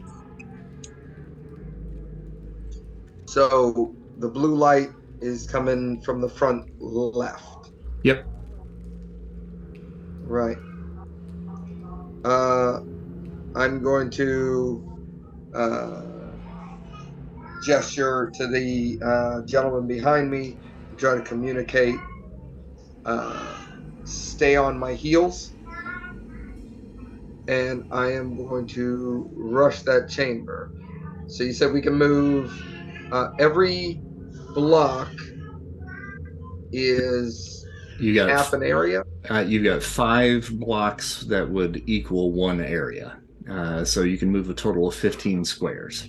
So you can move practically anywhere you can see on the map in one action, in one of your movement actions. Basically. So I'm going to try to move into that first. When you turn off the hallway, you go 1 block, the next block in. Okay, so just right into here, correct? Yes. If you're cool. Exactly. All right, so you're basically right in the entrance of this room, and it's a longer chamber that is lined with pillars holding up the ceiling on every side. Inside here, you see 1, 2, 3 figures. You see the Japanese geisha. You see a shorter, thin man back here in the very back, drumming on a drum at his side, and he is dressed as a Confederate soldier.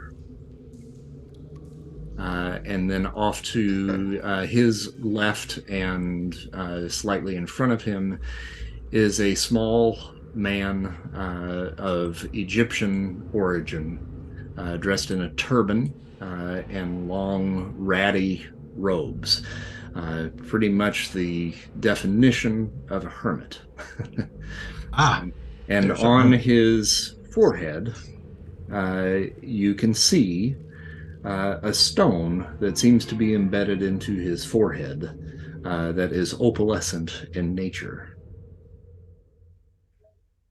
Okay. I'm going to hold up my hands to show them that they're empty, and try to speak some words in Arabic that will communicate. I'm sorry, are we in Egypt? Do Egyptians speak Arabic? We're in Egypt. We're outside Cairo. Mm-hmm. Okay. So I'm going to say something in Arabic to try to communicate that, wait. Can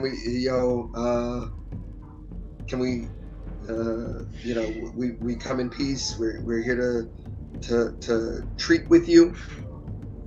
Something along those lines.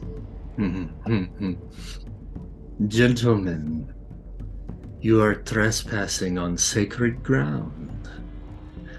I am Ozymandias, the guardian of En Sabah Nur, the eternal Pharaoh. Your presence here is expected, yet not welcome. No, good. You know what we're here after? We need that opal thingy. Give it to us. We're gone. Bye. No problem. Everyone gets to go away happy and unbruised. Oh, you hunger. Oh, no. You hunger for salvation, yet you bring with you only death and destruction. I cannot allow my amulet to be used for the pestilence that will rain down upon this earth, should you retrieve the items you seek. We're trying to keep the other guy from retrieving it. He's the pestilence dude. Yes, we seek to stop war. Little mustache. The opal belongs to me and me alone. Look, all I'm going to say is, when the Nazis show up and want it, they ain't going to be nearly as polite as we are. I step in again. I go, Honorable Ozymandias, I understand, and your the sanctity of your possessions or something like that. But what can we do to prove to you that we have no intention of releasing any pestilence? I will offer that I could bring the opal back to you. When we're done. Within a fortnight or less. I could perhaps we could be escorted by one of your sentries. If you want the opal, you must remove it from my person. And that will not be easy. I warn you one last time. Go. If you value your life. I actually do kind of value my life, but I sort of value the lives of all the people that jumped up little dictators going to kill more. So that's where we have what you call an impasse. All right, I'm going to do something. Yep. So I'm going to spend some karma. Yep. But I'm going to invoke or entreat. Let's see. This one is Ashtur, and let's see. So he'll start, and he'll loudly say. I mean, obviously this will start combat, but by the power of the Vishanti, by the spells of omnipotent Ashtur, that opal will be ours. And he'll point, and I'm going to try and cast a spell. And I'm going to try and use one of the entreaties of Ashtur, and it's going to create a blue crystal around any item. You tell me if this will work. I don't know if it will. Mm-hmm. Up to an item that's as large as a 3-foot cube, and it will encase an item in a crystal that is of unearthly material strength. Okay. Yeah, So- and make that roll.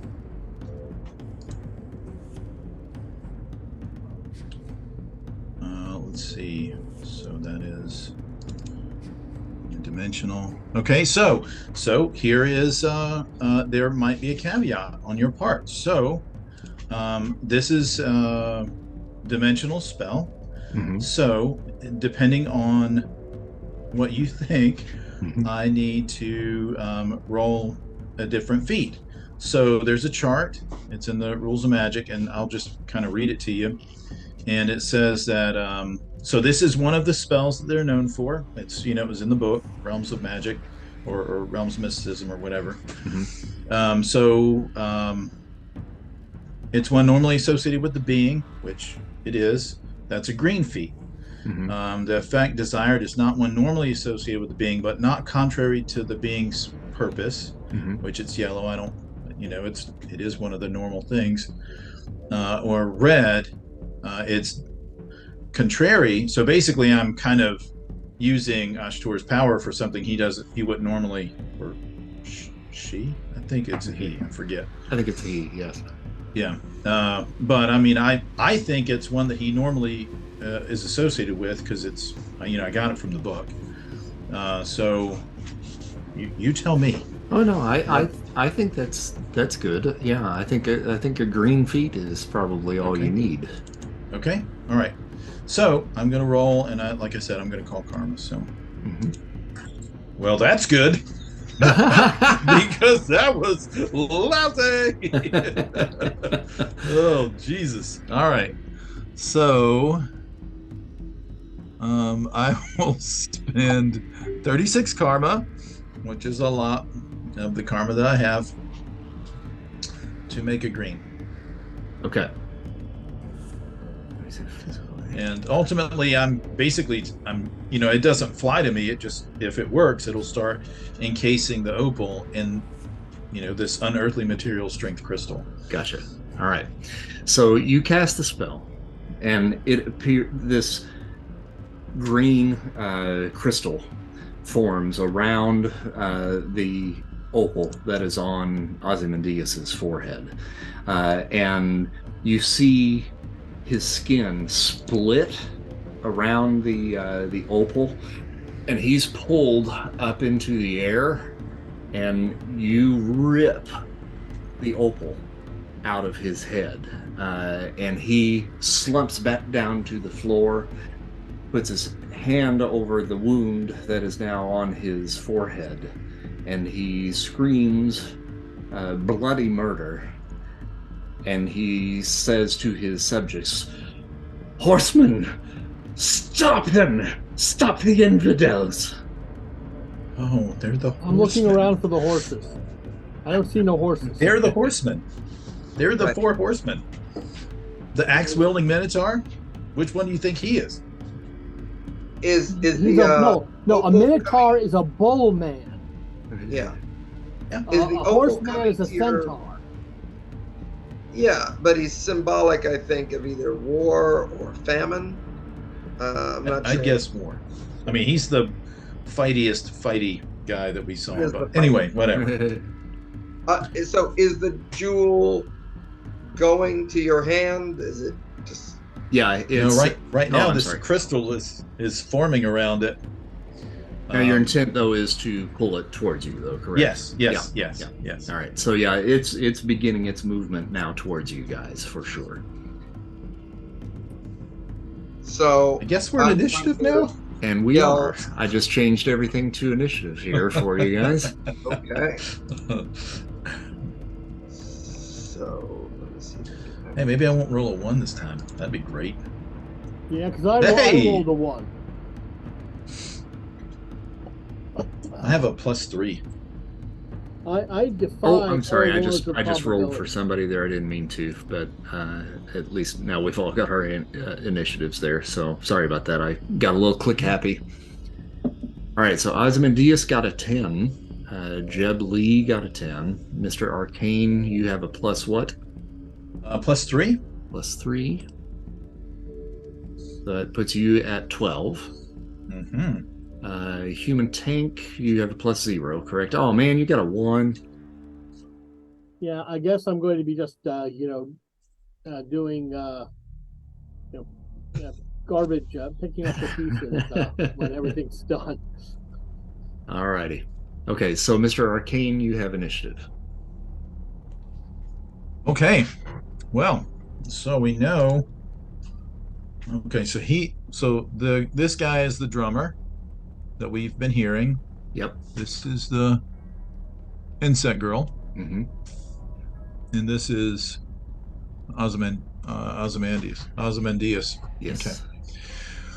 Oh, okay. Well, he's got a drum, and okay. So let's see.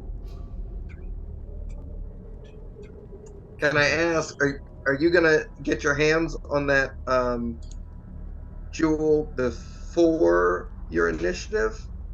Yeah, I would say yes. It is within Oh, your grasp. So oh. yeah, Okay. I'll make that an automatic there. You've got it. Okay. Okay. So I have it. So now, oh no, now I have it. So okay.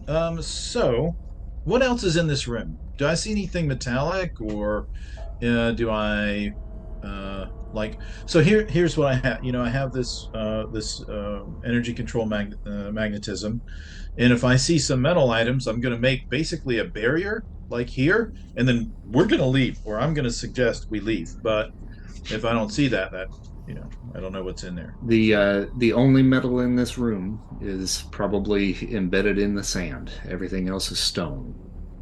I What don't about feel the like umbrella? extraordinary is strong enough to pull metal out of enough metal out of the sand to make a wall. So, okay, The umbrella and yeah, uh, that's probably it. Okay. Jeb's Uh, outfit. the umbrella is made of wood. We've determined that already. Wood and Oh, okay. paper.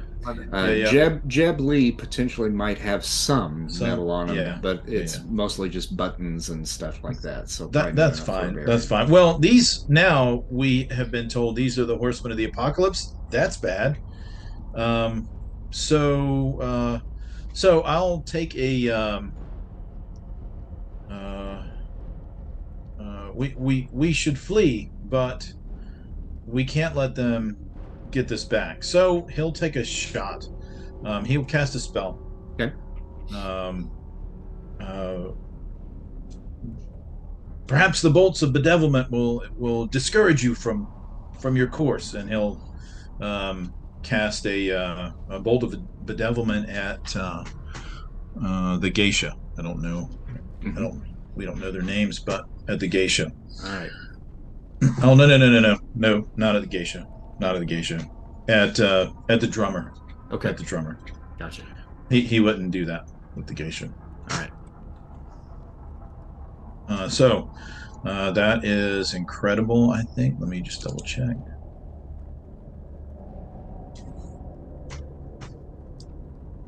Yep. Okay. So that's on the incredible chart. We got a yellow there. That's a yellow. All right. We're going to see if she's going to be able to dodge that. She's got excellent. Whoa, that's a 1. She didn't even see it coming, sir. How much damage does that do? It's incredible. So. Incredible. All right.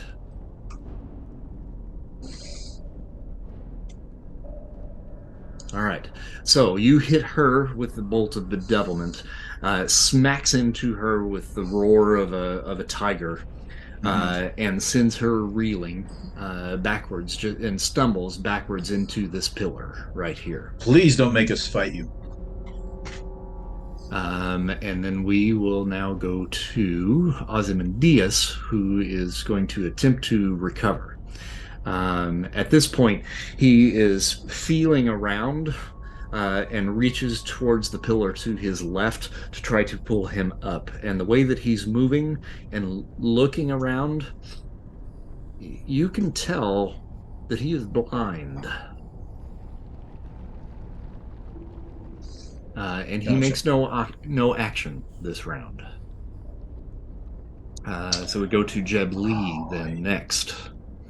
At this point, Jeb begins to drum, and he has a particular rhythm now that is, it sounds like a call to battle. And he makes a roll. God dang it! And his stick breaks. I'm not sad. I am not at all sad. Every single roll I have made for him tonight has just been terrible. All right, so no effect on you guys at this point. And you see the frustration building on his face. We now go to Darkwing. Darkwing is going to yell to the others, "Run!" as I assume my death bat form. My scarf suddenly ripples along with the cloth on my back, and giant wings sort of flock out. They're crimson membranes on gray-black bones. Not bones, but you know what I mean. Fingerlets, whatever you call bat fingers. And the sudden flap of the wings is enough that, you know, when you see past them, I have already transformed into a much larger, monstrous form with a little tail. So I am a huge man bat, kind of a Krynos Batman form. Not All right. bat. You know what I mean, man bat. But I do have arms and really big claws. And that does increase your health when you do that. So you would be at 150 health points as you do that. And so my attempt is to stand in the doorway and just wait for someone else to take an action. So I'm basically blocking the way so that you guys can make a run for it. All right. So that then will roll to human tank. Okay. Run. So why exactly have we decided to run away and let Hitler come in here and get this guy? Well, you have the opal at this point. Oh, I somehow managed to fly out of my head. Okay, then we're done. I don't want to kill someone just for the fun of it. Right. We don't have to kill them. Right. He says to the giant man bat monster. Okay. So no karma pool with you. No, I'm not doing that. All right. Then I'm going to, get moving back the way we came. All right, so you're going back the way you came. So would that be about 2 areas? Yep, that would be. But right as you reach that intersection, that would be. You remember that Minotaur that you guys busted up right when you first came in? Yeah. He comes running out of that I don't remember hallway. that. No, didn't happen. Just right, I'm going to back you up 1 square, just right in your path as you come out with this gigantic. Do I have time to make an attack after? Oh yeah, sure. You've got initiative over him, even though you rolled a 1 because he's late to the game. All right, then I have, I believe, remarkable fighting because of my martial arts. Mm-hmm. You could charge him. Yeah, you were already moving. You do have a 2-area lead there if you want to add that. That's 2 column shifts. I'm going to spend karma on this one. All right. Hey, there you go. And I'm not seeing the die result unless come here. Oh, sorry. Let me see if I can pull it up. Oh wow, I just can't roll for shit. Yeah, you got a 16 there. Now you're. Oh, but you just rolled on the incredible, so you've got a +2 column shift. 1, 2 Nice. that puts you up to monstrous, and a Well, 17. no, I rolled on incredible because of the +2 column shift. My fighting is normally excellent. Oh no, but you're rolling on endurance. Oh, if it Yep. was endurance, I should have rolled Yep. on monstrous then. Okay. Right. So Do you want me to re-roll or just take no, you're good. We'll take that. Well, I tell you what, since you've been rolling so shitty, I mean, it since, can't get much worse, really. since, You know what I'm since that saying? was I a mean, it could mistake, be, but not a lot. you go right ahead and you roll again on the monstrous column. Let's just see what Oh, happens. right. One. Oh, look at that. Hey, there you go. Look at that. There you go. That's more like it, human tank. We like to see that. All right, so that is a charging attack, and that is a stun potentially on him. So we're going to roll his endurance to see if it's a stun. He has amazing endurance. Got a yellow, which is no stun. But you have certainly staggered him. That does monstrous damage. Whew. And let's see here. Does he have anything? No. All right. So he takes the full brunt of that. Ew. You didn't have any. All right. And you have staggered him. So at this point, he's not going to be able to act until the end of next round. Yeah. Should he be on the combat table? Oh, yeah. I'm sorry. I didn't put him on there. Let me get him in there for you. And I will shout back just in case, no one didn't hear, the sound of, 500 pounds of metal running into 500 pounds of roast beef. Right. We got that bold horseman here again. And then that will roll back up to Mr. Arcane. Okay. Well. Just FYI, Chris, that was supposed to be applied to Jeb.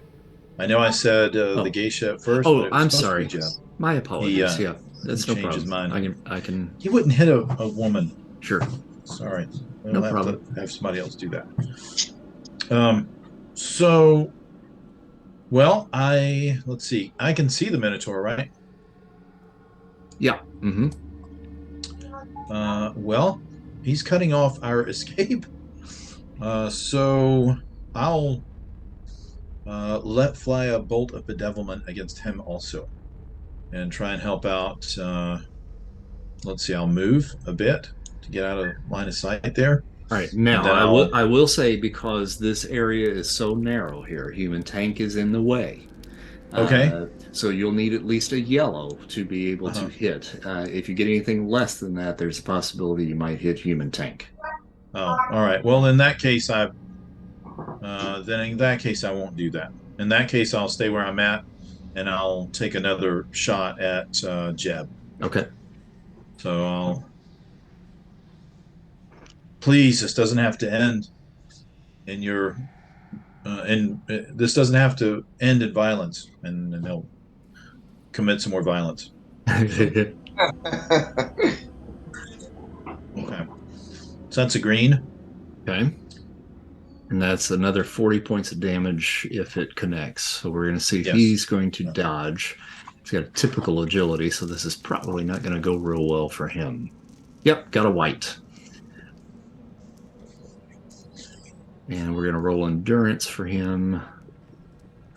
Got a yellow, not dying, but you have certainly taken him out of the fight, and he is thrown back into the hallway, into the darkness beyond. And then we will go to Ozymandias, who is still pretty much incapacitated. He's really not able to do anything. He can't see or access his powers, because his power has basically now been taken away from him.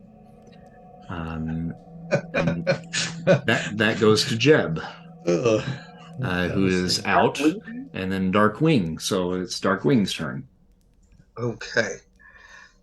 So Jeb is rushing out the back of the room. He's been He's been knocked off his feet and in the darkness. Yeah. Ichizumi is. What has she been doing? There was a little confusion on my part, so she has not acted just yet. So no flood of beetles. Not just yet, but wait for it.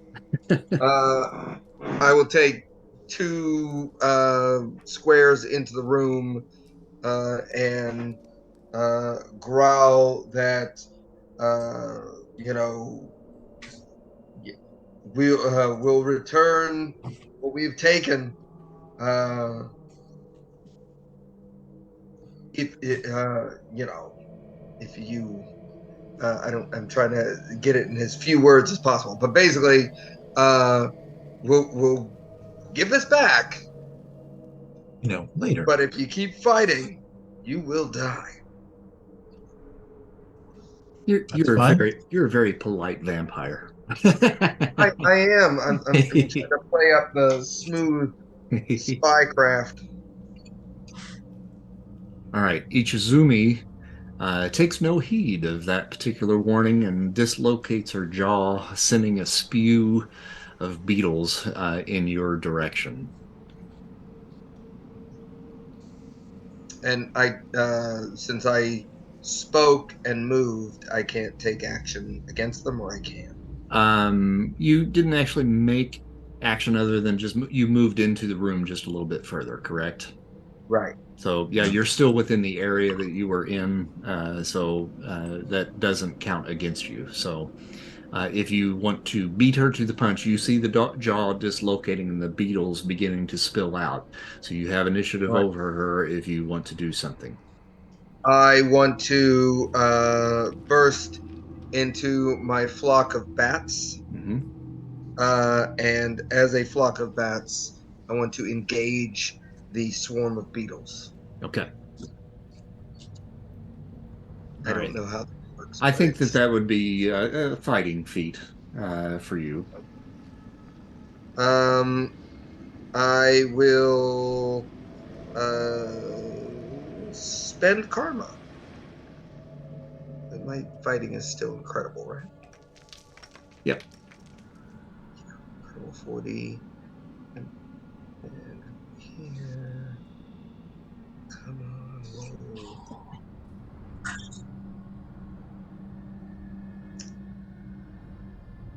And it didn't pop through, did it? Yeah, it did. It's a 3. Really, really bad. Brutal. Then let me just spend the 10 and hang on to the rest of it. Gotcha. Oh. All right, so Ichizumi has set forth the beetles. Now, unfortunately, they cannot fly, so at least in bat form, you're not going to be attacked by that. And her main focus was on you at this point, so Mr. Arcane, at the moment, you are safe from I don't want to be a weirdo here, but beetles can fly. Well, these particular ones can't. Oh, okay. Yeah.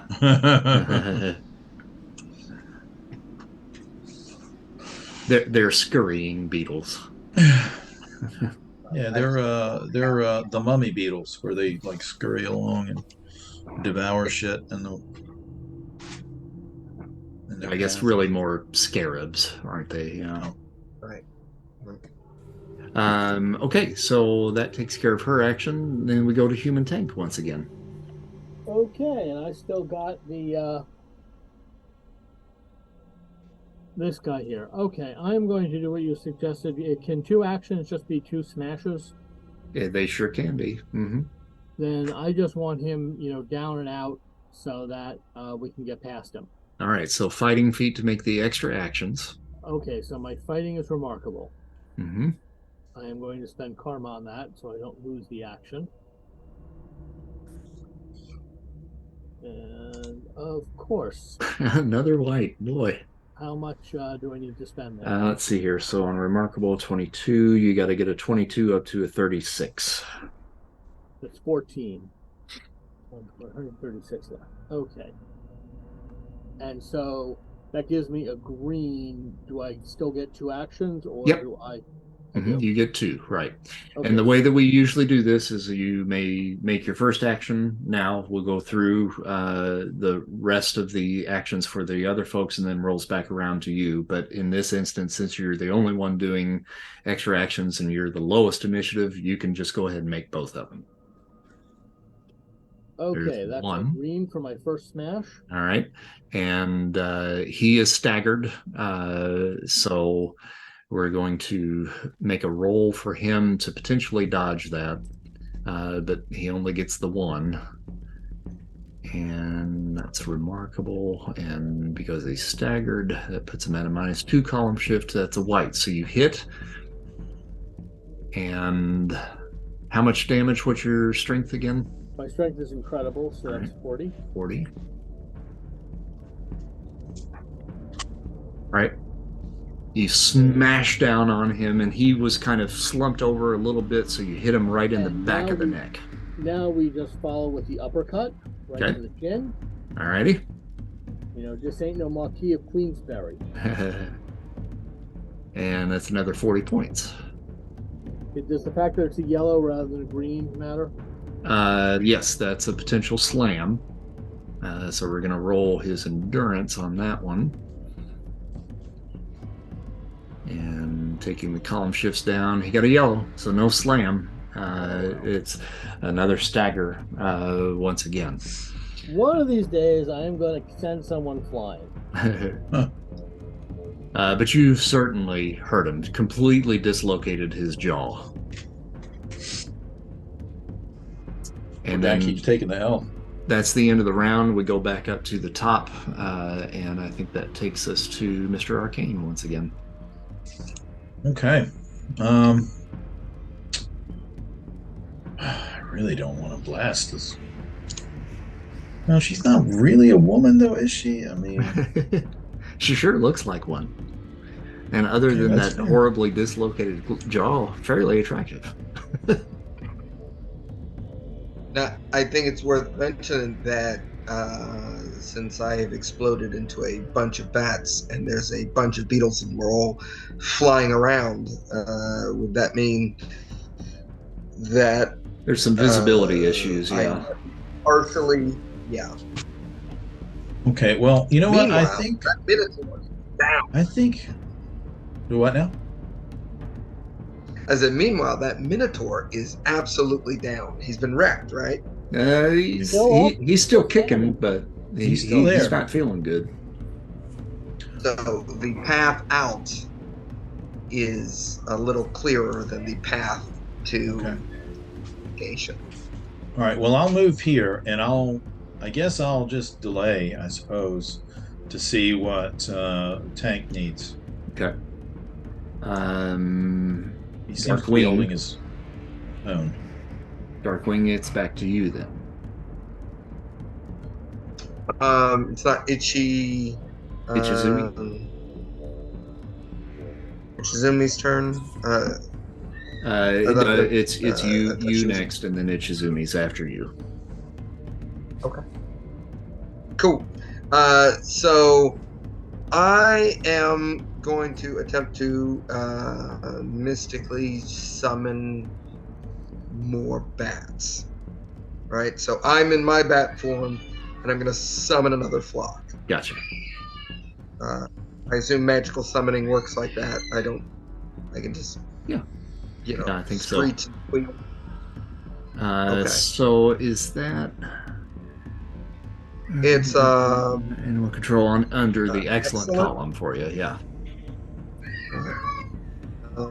And I see if that roll goes through. Again, my screen is just super slow, so gotcha. I think I made the one. Got it. Yep. Got a 91 on that one. So yeah, you're able to fill the room with a swarm of bats. Awesome. And can I make a move action as well? Yeah. Mm-hmm. So I am going to start taking myself flocking out of the room and down that hallway, leaving the new flock to fight her beetles. Gotcha. Okay, You know what I'm saying? So like a feint. Yeah. Yeah. So you're Yeah. gonna end up back in the hallway with the other guys, right? Right. Okay. Right. All right. So I've moved you there, and then we go to human tank. Okay, the guy is still standing, huh? Yeah, I wouldn't say standing, but Well, but moving. Yeah. it's time for the coup de Gracie. All right. I'm just gonna do a wind up and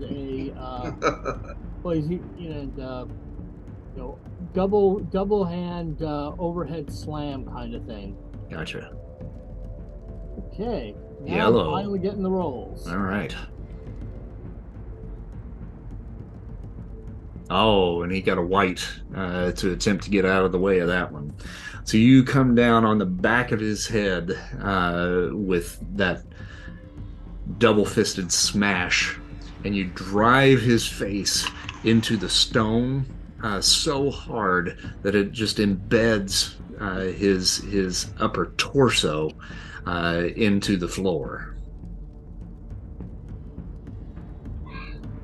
Okay. And we're going to make a little endurance roll for him. He's not dying, but he's certainly out. So you have certainly vanquished the Minotaur. Little Minotaur birdies tweeting around his head. Tweet, tweet, tweet, tweet, tweet, tweet. Rocket, will you shut up? All right. Oh, for anyone who's watching the video, this is Rocket. Hello, Rocket. He is far too intelligent for his own good. So at this point, I would say that the combat has pretty much ended. With the bats swarming around in there, Ichizumi is going to have a hard time trying to make it out of that particular chamber. And I'm assuming you guys are retracing your steps back through where you had come from. And in order for expediency of getting us close to the end of this particular chapter, we'll say that you guys are able to make it back towards the entrance of the tomb. Along the way there, you hear a tapping noise on one of the walls, and come across Vet X as you are exiting. He has been trapped behind a secret panel in one of these little small antechambers. You know, the one that you guys kind of crossed through, it's very similar to that one that it was just an empty room, nothing else in there except for the hieroglyphs that were on the wall. And you're to surmise that this place is filled with all of these little special hiding places so that the horsemen could transverse unseen. So you would think that time when you saw Ichizumi down the hallway, she probably disappeared into one of these particular chambers. But Vedex is there, and he's been kind of wandering around some of these hidden tunnels, attempting to try to find a way out, but you've been able to relocate your missing comrade before you leave. Cool, that's good. I hadn't intended on leaving without him. So you guys end up back outside of the tomb. What are your intentions now that you've made it out? We should go back to our guy in the major, whose name I had written down last week. But, Sam Sawyer? Yeah. And give him the opal. We're supposed to be taking the opal to Shadow King. Oh. Well, to Farouk, I don't think he ever used that word, that title. But I mean, yes, that is who that is. But I don't think we know that. I just think we know he's some like underworld guy, some thief guy. Oh yes. Okay. Sorry. We had to. I forgot this was the multi-chain thing. We find the opal. We give it to Farouk. Right. Yeah. Because he can help us find the other artifacts, as I recall. Yes. Right. Or that's what he claims. I don't know. Well, the way I figure it, he wasn't strong enough to take out the hermit, so he sent us. And therefore, if he tries to double cross us, that would be a mistake. Right. Yes.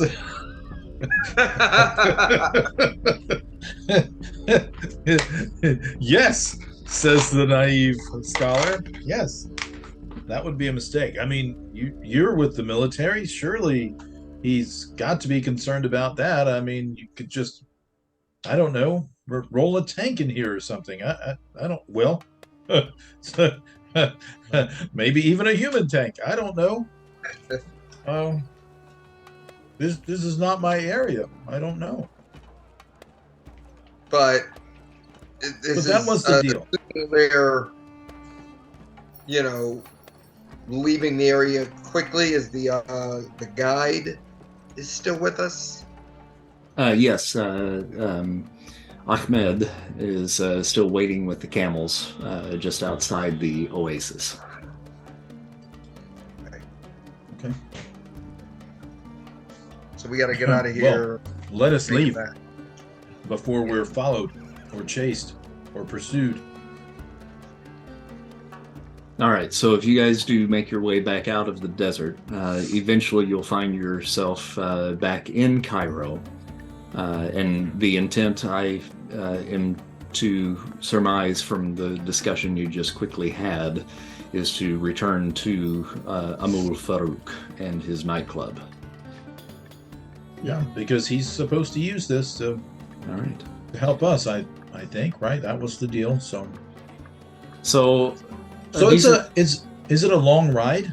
It's with Ahmed leading you, it took about 3 hours to get out here. So by the time you guys do arrive back into Cairo, it's probably early evening, like maybe around 6 o'clock or so by the time you guys make it back. And you end up back at Amahl's club, and Ahmed walks you back up to the balcony, and you find Farouk sitting at a table alone. And he greets you. He has his hands on his large stomach crossed in front of him. He says, "Do you gentlemen have something for me?" We do. And so I hold up the opal. It's still encased in the because it's only been a few hours. I would imagine it would last a day or longer. I mean, it was it doesn't say, so I mean, surely the crystal's still there. But so I'll hold up the crystal encased opal, and then I'll release the spell or end it, I suppose, or ask that it be ended, and the crystal will melt away or turn to dust, sand even, and this is what you spoke of. Yes, It is beautiful, isn't it? well, I'll hold it up and admire it. Is there anything that I can glean from it with my talents, or I'm not going to use any active abilities, but You can make a psyche feat. okay.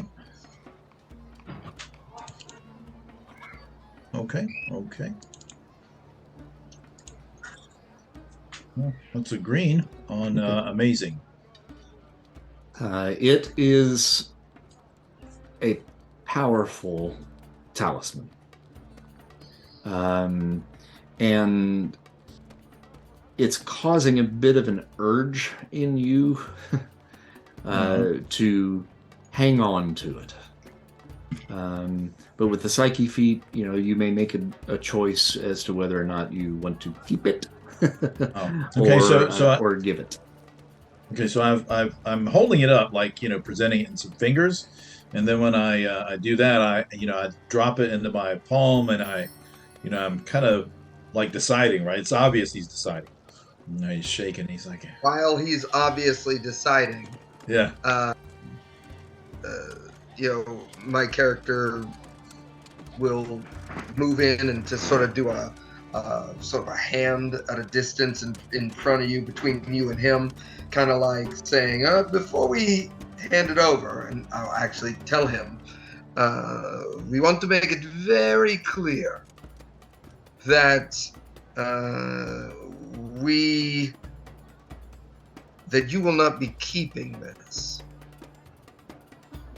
You, I do do what not. you need to do. You, I get do us not the answer. know. Oh, I'm sorry. He Okay. wasn't here. I am. Apologies, Farouk. I am Count Orzes of España. And I believe that, well, I'm not going to say I believe, I'm going to tell him that, hey, as of now, I am the senior most member of our team. And therefore, my decision is, the decision we have made is that we want you to do what you told them that you could do. Get us the answers. And then we are taking the jewel with us when we leave. Upset something in the desert, and it's not good for us, and it's not good for you. But we are going to return it upon completion of the task. I do not care what you think and what your desires are. I made a business arrangement with your companions. It actually. Mm-hmm. And I expect them to stand up to their side of the bargain. So I'm going to try to not fast talk, but I'm going to try to convey this in a smooth and diplomatic way. Again, it is my understanding that everything I'm saying is technically true. He from said a certain point of view. From a certain point of view. From a certain point of view. From a certain point of view. That he could find the items that the Fuhrer was looking for if they bring him the jewel. Yes. At no point was it expressly clear that he's going to keep it. I assume he's doing magic. So is he telling me that with the power of the jewel, he cannot or will not locate the items? Because if not, we weren't paying him in a jewel. The jewel was the tool he was going to use. I think actually. So as after he says that, Mr. Arcane, he's holding the gem, the opal, and he says, if we're being fair, the deal was that he would get the opal, as I recall, and his part of the bargain would be to use the opal for us, but his reward, as I recall, was the opal. Is that right, or am I mistaken about that, Chris? Your assumption is correct. Was it specifically said that he would keep the jewel? No. Was it implied? Absolutely, yes. Well, implied is, we're not lawful. It was implied. Yes. Okay. Do I have a skill? Do I have a diplomacy skill or something? I don't know. I don't think so. Is there Yeah, something? you do actually. Yeah, negotiation and diplomacy. Okay. Can I You have that. Okay. try does. to engage him and make a deal? And I think the negotiation will go the whole gamut from Hey, I could try mental control. this thing will go the whole gamut from you know, a week with this thing is better than nothing, all the way to if needs be, the harder sell of you don't want us to stick around and make trouble for your business. So if you don't, you know, uh, you know, come up with another solution, we're just going to have to hold on to this gem and then go through the city, dude by dude, dark alley by dark alley, till we find some other way to get what we want. So I'm saying I'm starting the negotiation on that. Let's be cool. And if Be cool. he Let's doesn't be go cool. for it, we're going to build to we will break you. Okay. Right. All right, go ahead and make a roll. Okay. That is going to be a popularity feat. Oh my gosh, I don't have popularity. Let's see. Oh, it's on there. You do, yeah. No, my popularity is -10. Okay. Right. So that actually is on the good column. Because it's negative, I mean, this would have more influence possibly on somebody like him. In all honesty. Oh, that's a good point. It's Okay. You're really going more into intimidation rather than diplomacy, probably in this case. But you can still use that talent. So you would have a +2 column shift on that. So that's actually going to put you at remarkable. And then I'm going to spend karma. Okay. I have 64 left, so hopefully this is a decent roll. Let's see when it comes through.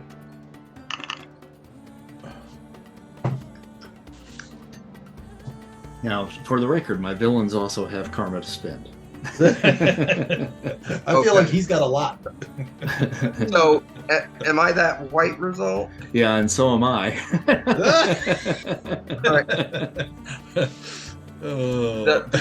What do we do? Do we roll again, or do we spend the karma? we just spend the karma and get it up to a green. So we are Green versus green. basically at a stalemate here. Okay. Farouk responds. So how much does it cost? Let's see. For yours, you were on the remarkable table. You got a 30, so you got to get it up to a 36. So just spend your 10. That brings you to your green. Okay. Farouk responds to you. Once again, I will say that my deal was not with you, it was with your comrades. If you wish to take the opal, I will not stop you. But you will not find another that will be able to utilize its power. And you will have the servants of En Sabah Nur on your tail wherever you go. If that is what you desire, then take the opal and walk away. I take a look back at the wizard, Mr. Arcane, and I'm trying to give you a look like, does that sound accurate? Well, so he nods and he says, that is that it. I think that's agreeable. If as long as we're still able to get you to use the opal for us to find the artifacts that we seek. I give you my And word, I will hold up my end of the bargain. and in fairness, that was the my deal. understanding. All right, Farouk. Yeah. So he'll open up his palm and hold the stone out. And he puts his hand out for you to place it in it. Yeah, I do. Farouk gently takes the opal of Ozymandias in his hands, and he caresses the smooth surface with his thumb, turns it over and inspects the stone with a great eye for detail. It's almost as if he is looking deep into the stone. And then he places it near his forehead, and the opal attaches itself to his flesh. And his eyes begin to glow with cascading colors reminiscent of the colors of the opal, but swirling at a great pace. From inside his jacket pocket, Farouk suddenly pulls a dagger, and he plunges the knife into the table in front of him. And he quickly begins to carve images into the wood. And 3 images appear in succession. The first is a demon-like creature with large wings and its right hand raised as if making a pledge. The second is a cube with extremely detailed carvings. The third is a book with a deeply scarred and weathered cover that has a hideous visage stretched across the front. Farouk comes out of his trance after the third item is finished, and the opal falls from his forehead onto the table. He quickly snatches it up and places it in his pocket. These are the items which you seek. These are items of immense power and evil origins. Should the Nazis gain possession of all 3 of these artifacts, they would be unstoppable.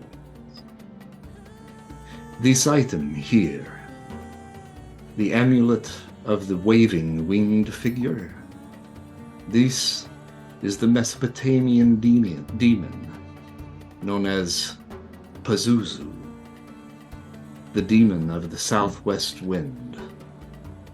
He is the bearer of famine and locusts. He is the king of demons and holds a vast legion at his beck and call. This amulet is said to be able to house the demons of the wind to be released into the bodies of the innocent. The second item here is called Le Marchand's box, or the lament configuration, as it is also called in some circles. This box has recent origins dating back only to the 18th century. It possesses the power to open up a portal to the depths of hell.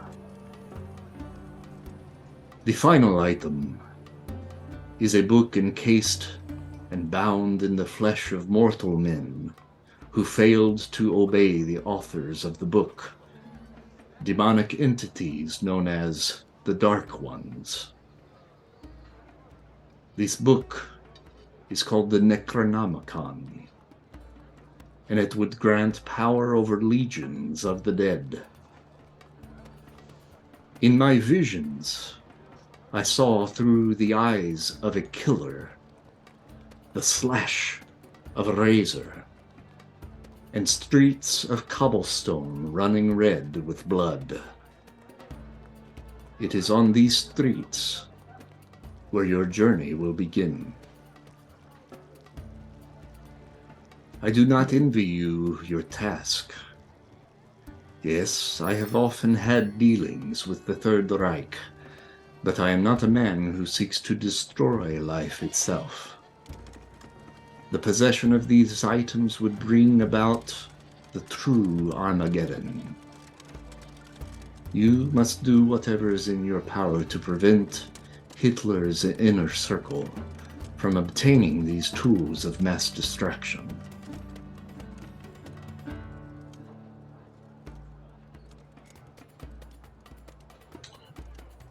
I feel like we need some help.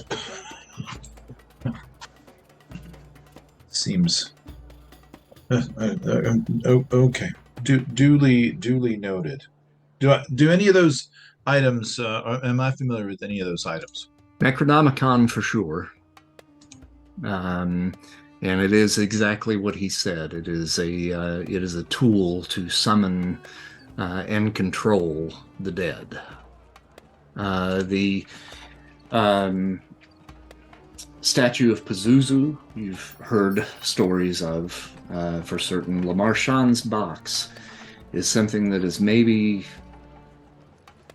only rumored to exist. So that box is real. The others I've heard of.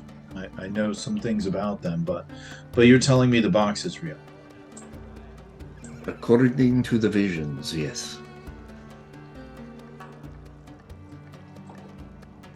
The cobblestone streets. Any visions A lot into of them. I mean, all of Europe, practically, the part that ain't been bombed yet. You've got history. Dark Wing, right? Yes. Mr. Arcane, do you have any kind of history? Only thing I have is occult lore and scholar of antiquities. Okay, So I think with occult lore, you could probably make a reason feat as well. So, Darkwing, you'll be at a +1 column shift, I think. Oh, that'll bring me up to excellent. You've got occult lore too, so actually a +2 column shift for you. And then for Mr. Arcane is a +1 column shift. Nice. All right, well, the both of you, with the mention of the cobblestone streets, plus the slash of a razor and blood running through the cobblestone streets, immediately makes you think of the first serial killer on record. Jack the Ripper. Jack the Ripper. London. Well, I suppose we have our first destination. Do we have any clues as to where these others are? I only saw in my vision the blood on the streets. It is telling me that this is where you begin your journey.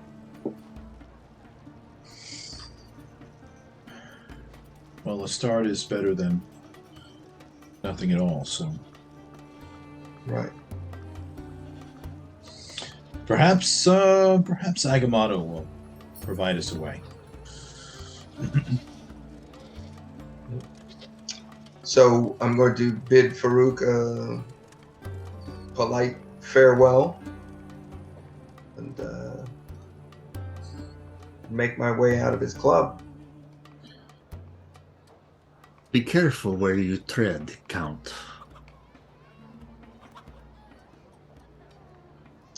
And why is that? You were welcomed into the city when you came. Oh boy. All right. I another polite salutation and move out smartly. Well, our business ended amicably. We both got things that we wanted. Yes? And Yes. he'll say to Farouk. Yes. So So a renegotiation at times is part of the deal, I think, but we've come to an accord. Yes, uh, so our business is concluded. You held up your end, I held up mine. Yes. Okay. And he'll like start like, all right, let's go, let's get out of here. And he'll turn and I guess we should go. Well, first of all, we should get out of here. Yeah, we still got to go do some debriefing. Yes, yes, yes, yes. We should go share this with the general. Okay. He says once they're not like right outside. I'm Sure, sure we're being followed, but I don't really have any interest in caring about that. Well, Sam will be waiting for you back at the hotel that you were staying at. Do you have accommodations here also, Count? Sorry, I didn't know you were important. Yeah, he would have been staying at the same place that you guys were. Right. And I'll tell you that I don't like to throw around my titles unless I'm dealing with other entitled people. Oh, I don't know. I think if I were a count, I think I'd insist. Count Hank. Call me Count. Count. I'd Say for yourself sure. short, Mr. Arcane. You're within your order or your circles. Don't you have a more lofty title? Oh no, not I. Mm-mm. No, simple. This was really a joke. The name, but Oh, but so it's you ain't a stuck. real doctor? You didn't like graduate doctor school? Oh, I'm no doctor. It's Mr. Arcane, sir. Oh, It's Mr. Arcane. sorry. For some reason I thought you were Dr. Arcane. Great joke, just No, I am no doctor. I'm no doctor. I'm the humble collector. And he reaches into his bag to make sure that book, the magical book that he found, is still there. Yeah, it is. And and he pats his bag. Humble collector, Right. who from time to time tries to help out. I'm a helpful guy. I appreciate a fellow traveler willing to help out those in need. When we go to England, I'm going to go by the name Mason Hardstadt. And Mason. you are... Oh, Hank. My name is Hank. That is my name. Hank Armstrong. That's my name. And Human Tank. Yeah. He's never told us. Really? I did. I think you did. Did he? I don't think he Yeah, did. just call me Jake Corporal McDougal if you got to be. Oh, that's right. That's right. He did say that. While we're in this outfit, perhaps we should leave the rank out of it unless it comes up, Corporal. Yeah, sounds good to me. Right. I tell you that I work with the State Department, but I am not part of any official branch, as it were. I think the O&I or something is the current intelligence outfit. I think it's OSI, Office of Special Intelligence. Right. And so I've been tasked out to the OSI in exchange for some various favors and compensation. And so, if you would, the things you've seen me do, and the things I've seen you do, when we part ways, let's not mention those to people. Oh no, of course, it's very discreet. It's all very discreet. So Yeah. it's 10 o'clock in real life. Yeah. It's 11 o'clock for me. Yeah, and we can wrap this up. If you guys want to speak with Sam, we can kind of fast forward to that spot Sure. and move us on to the next, because this will be the end of tonight's episode here. Cool. Yeah, let's do that real quick. Sounds good, yeah. And I'm sure you take the time to kind of fill Sam in on the goings on and what has happened so far, and where you feel like you should be heading next. And he tells you that he will make arrangements for travel to London and secure a place for you to stay while you're there to continue your investigation. And he will follow, but perhaps be a day or so behind while he settles up affairs here in Cairo. But he makes the arrangements for you, and then you'll be set to head to London first thing tomorrow morning. Okay. Awesome. Did he have any information about these About those items? No. Yeah. All pretty much news to him, and this is really what he wanted to know was, Okay. what's he after, and what do we need to beat him to? And if you believe that the next step is heading to London, he's behind you all the way and will be there to assist.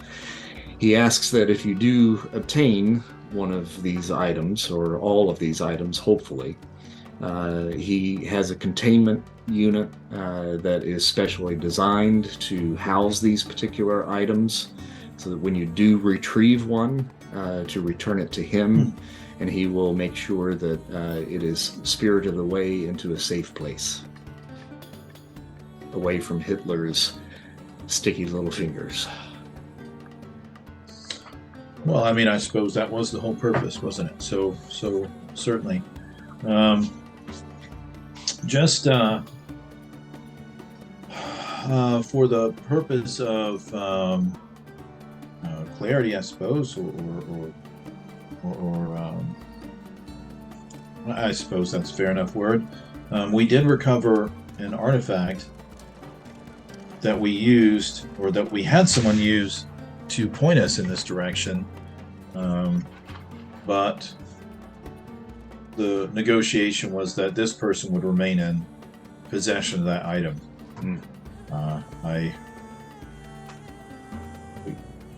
I don't know if that's good or bad.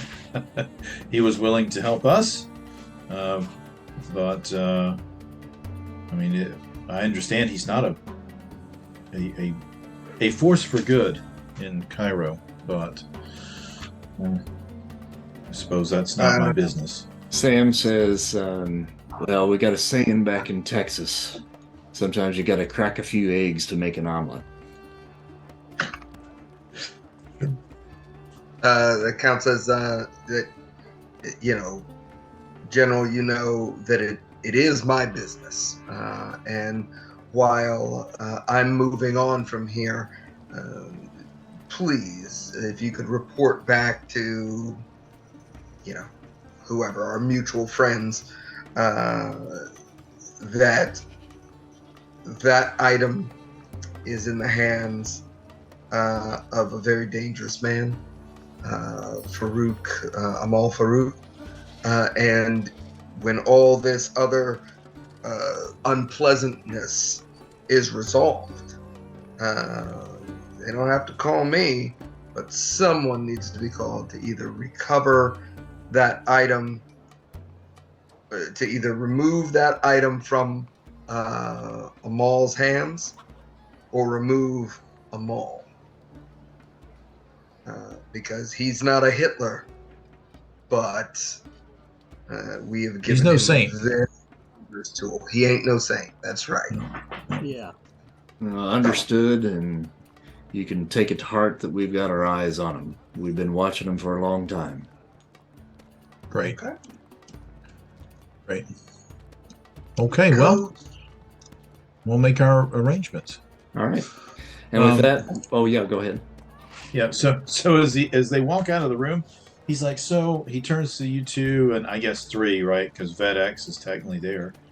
And he says, so wait, I'm the only one that doesn't work for the government? How does that work out? I don't know. Is that good or bad? I don't know. It feels, I don't know. Whatever. I go, I'm technically not even American. I just like to pretend. Well, you know. I mean, that's okay. Okay. All right. We'll Well, go. with that, I think we'll probably draw tonight to a close. You all will receive 300 karma points for your journey into the tomb of En Sabah Nur. And Mr. Arcane, that little book of yours, I believe you've probably got enough time tonight to kind of maybe revisit the bookstore or kind of shop around just a little bit and maybe get some translations going on that. Sure. Yeah. And what this will actually do for you with your magic powers, anytime you use those, if there's a distinct failure to that, there will be a backlash. If it's not within your regular power set, there's a backlash that potentially could happen to you. So if you roll a white, then there's a possibility it may come back on you in some negative manner. With this book, anytime you attempt to access something that is fire related, you will not suffer a backslash or a backsplash. Feedback or whatever. Yeah. Okay. So that potentially opens up a new little power set for you. Or fire good. Fire good. Fire good. Okay. All right. So 300. And then Matthew, just so you know, there are two different areas on your sheet to be able to record karma. There is just your current karma and then advancement. If you kill someone outside of like war within this campaign, you would lose all of your current karma. If it's in your advancement fund, then that is locked in. You would not lose anything in advancement. So a lot of times people will keep, a small amount, around 200 or so in current, and then move everything over to advancement. And the advancement stuff is what you use to actually advance your character. So those are your experience points, essentially, that you're able to increase abilities and powers and so forth. Your current karma is what you spend for advancing your roles during play. But you can't use your advancement pool to boost your rolls. So if it's in your advancement pool, it's just for advancement. You can't tap it for those other things. Right. And so if I want to advance, is 300 enough to do any significant? Probably nothing too major. I mean, we could get into that, or if you want to take some time, maybe take a look at the player's guide. It'll walk you through the process of advancement. That's probably the best way to do it. No sense wasting everyone's time. I know how to read. All right. And if you do need some help with that, by all means, send me a message either through Start Playing or an email or what have you. And like I said, I'll try to set up. I'll probably go ahead and set up a Facebook page for us so that we can kind of communicate with one another a little bit easier than trying to do it through Start Playing or through email. So I'll set that up and send out some invites here over the next couple of days. Cool, man. Good. Okay. All right. Thank you so much. Well, good playing with you guys tonight. Thanks again for joining. Nice to meet you guys. Matthew, nice to meet you. Nice to meet you. Yeah. Really enjoyed it. Yeah, this was great. Looking forward to seeing you all in 2 weeks. All right. We'll see you then. Good to see you guys again. Okay. Take care. Right. Bye. Good night. Okay, bye-bye.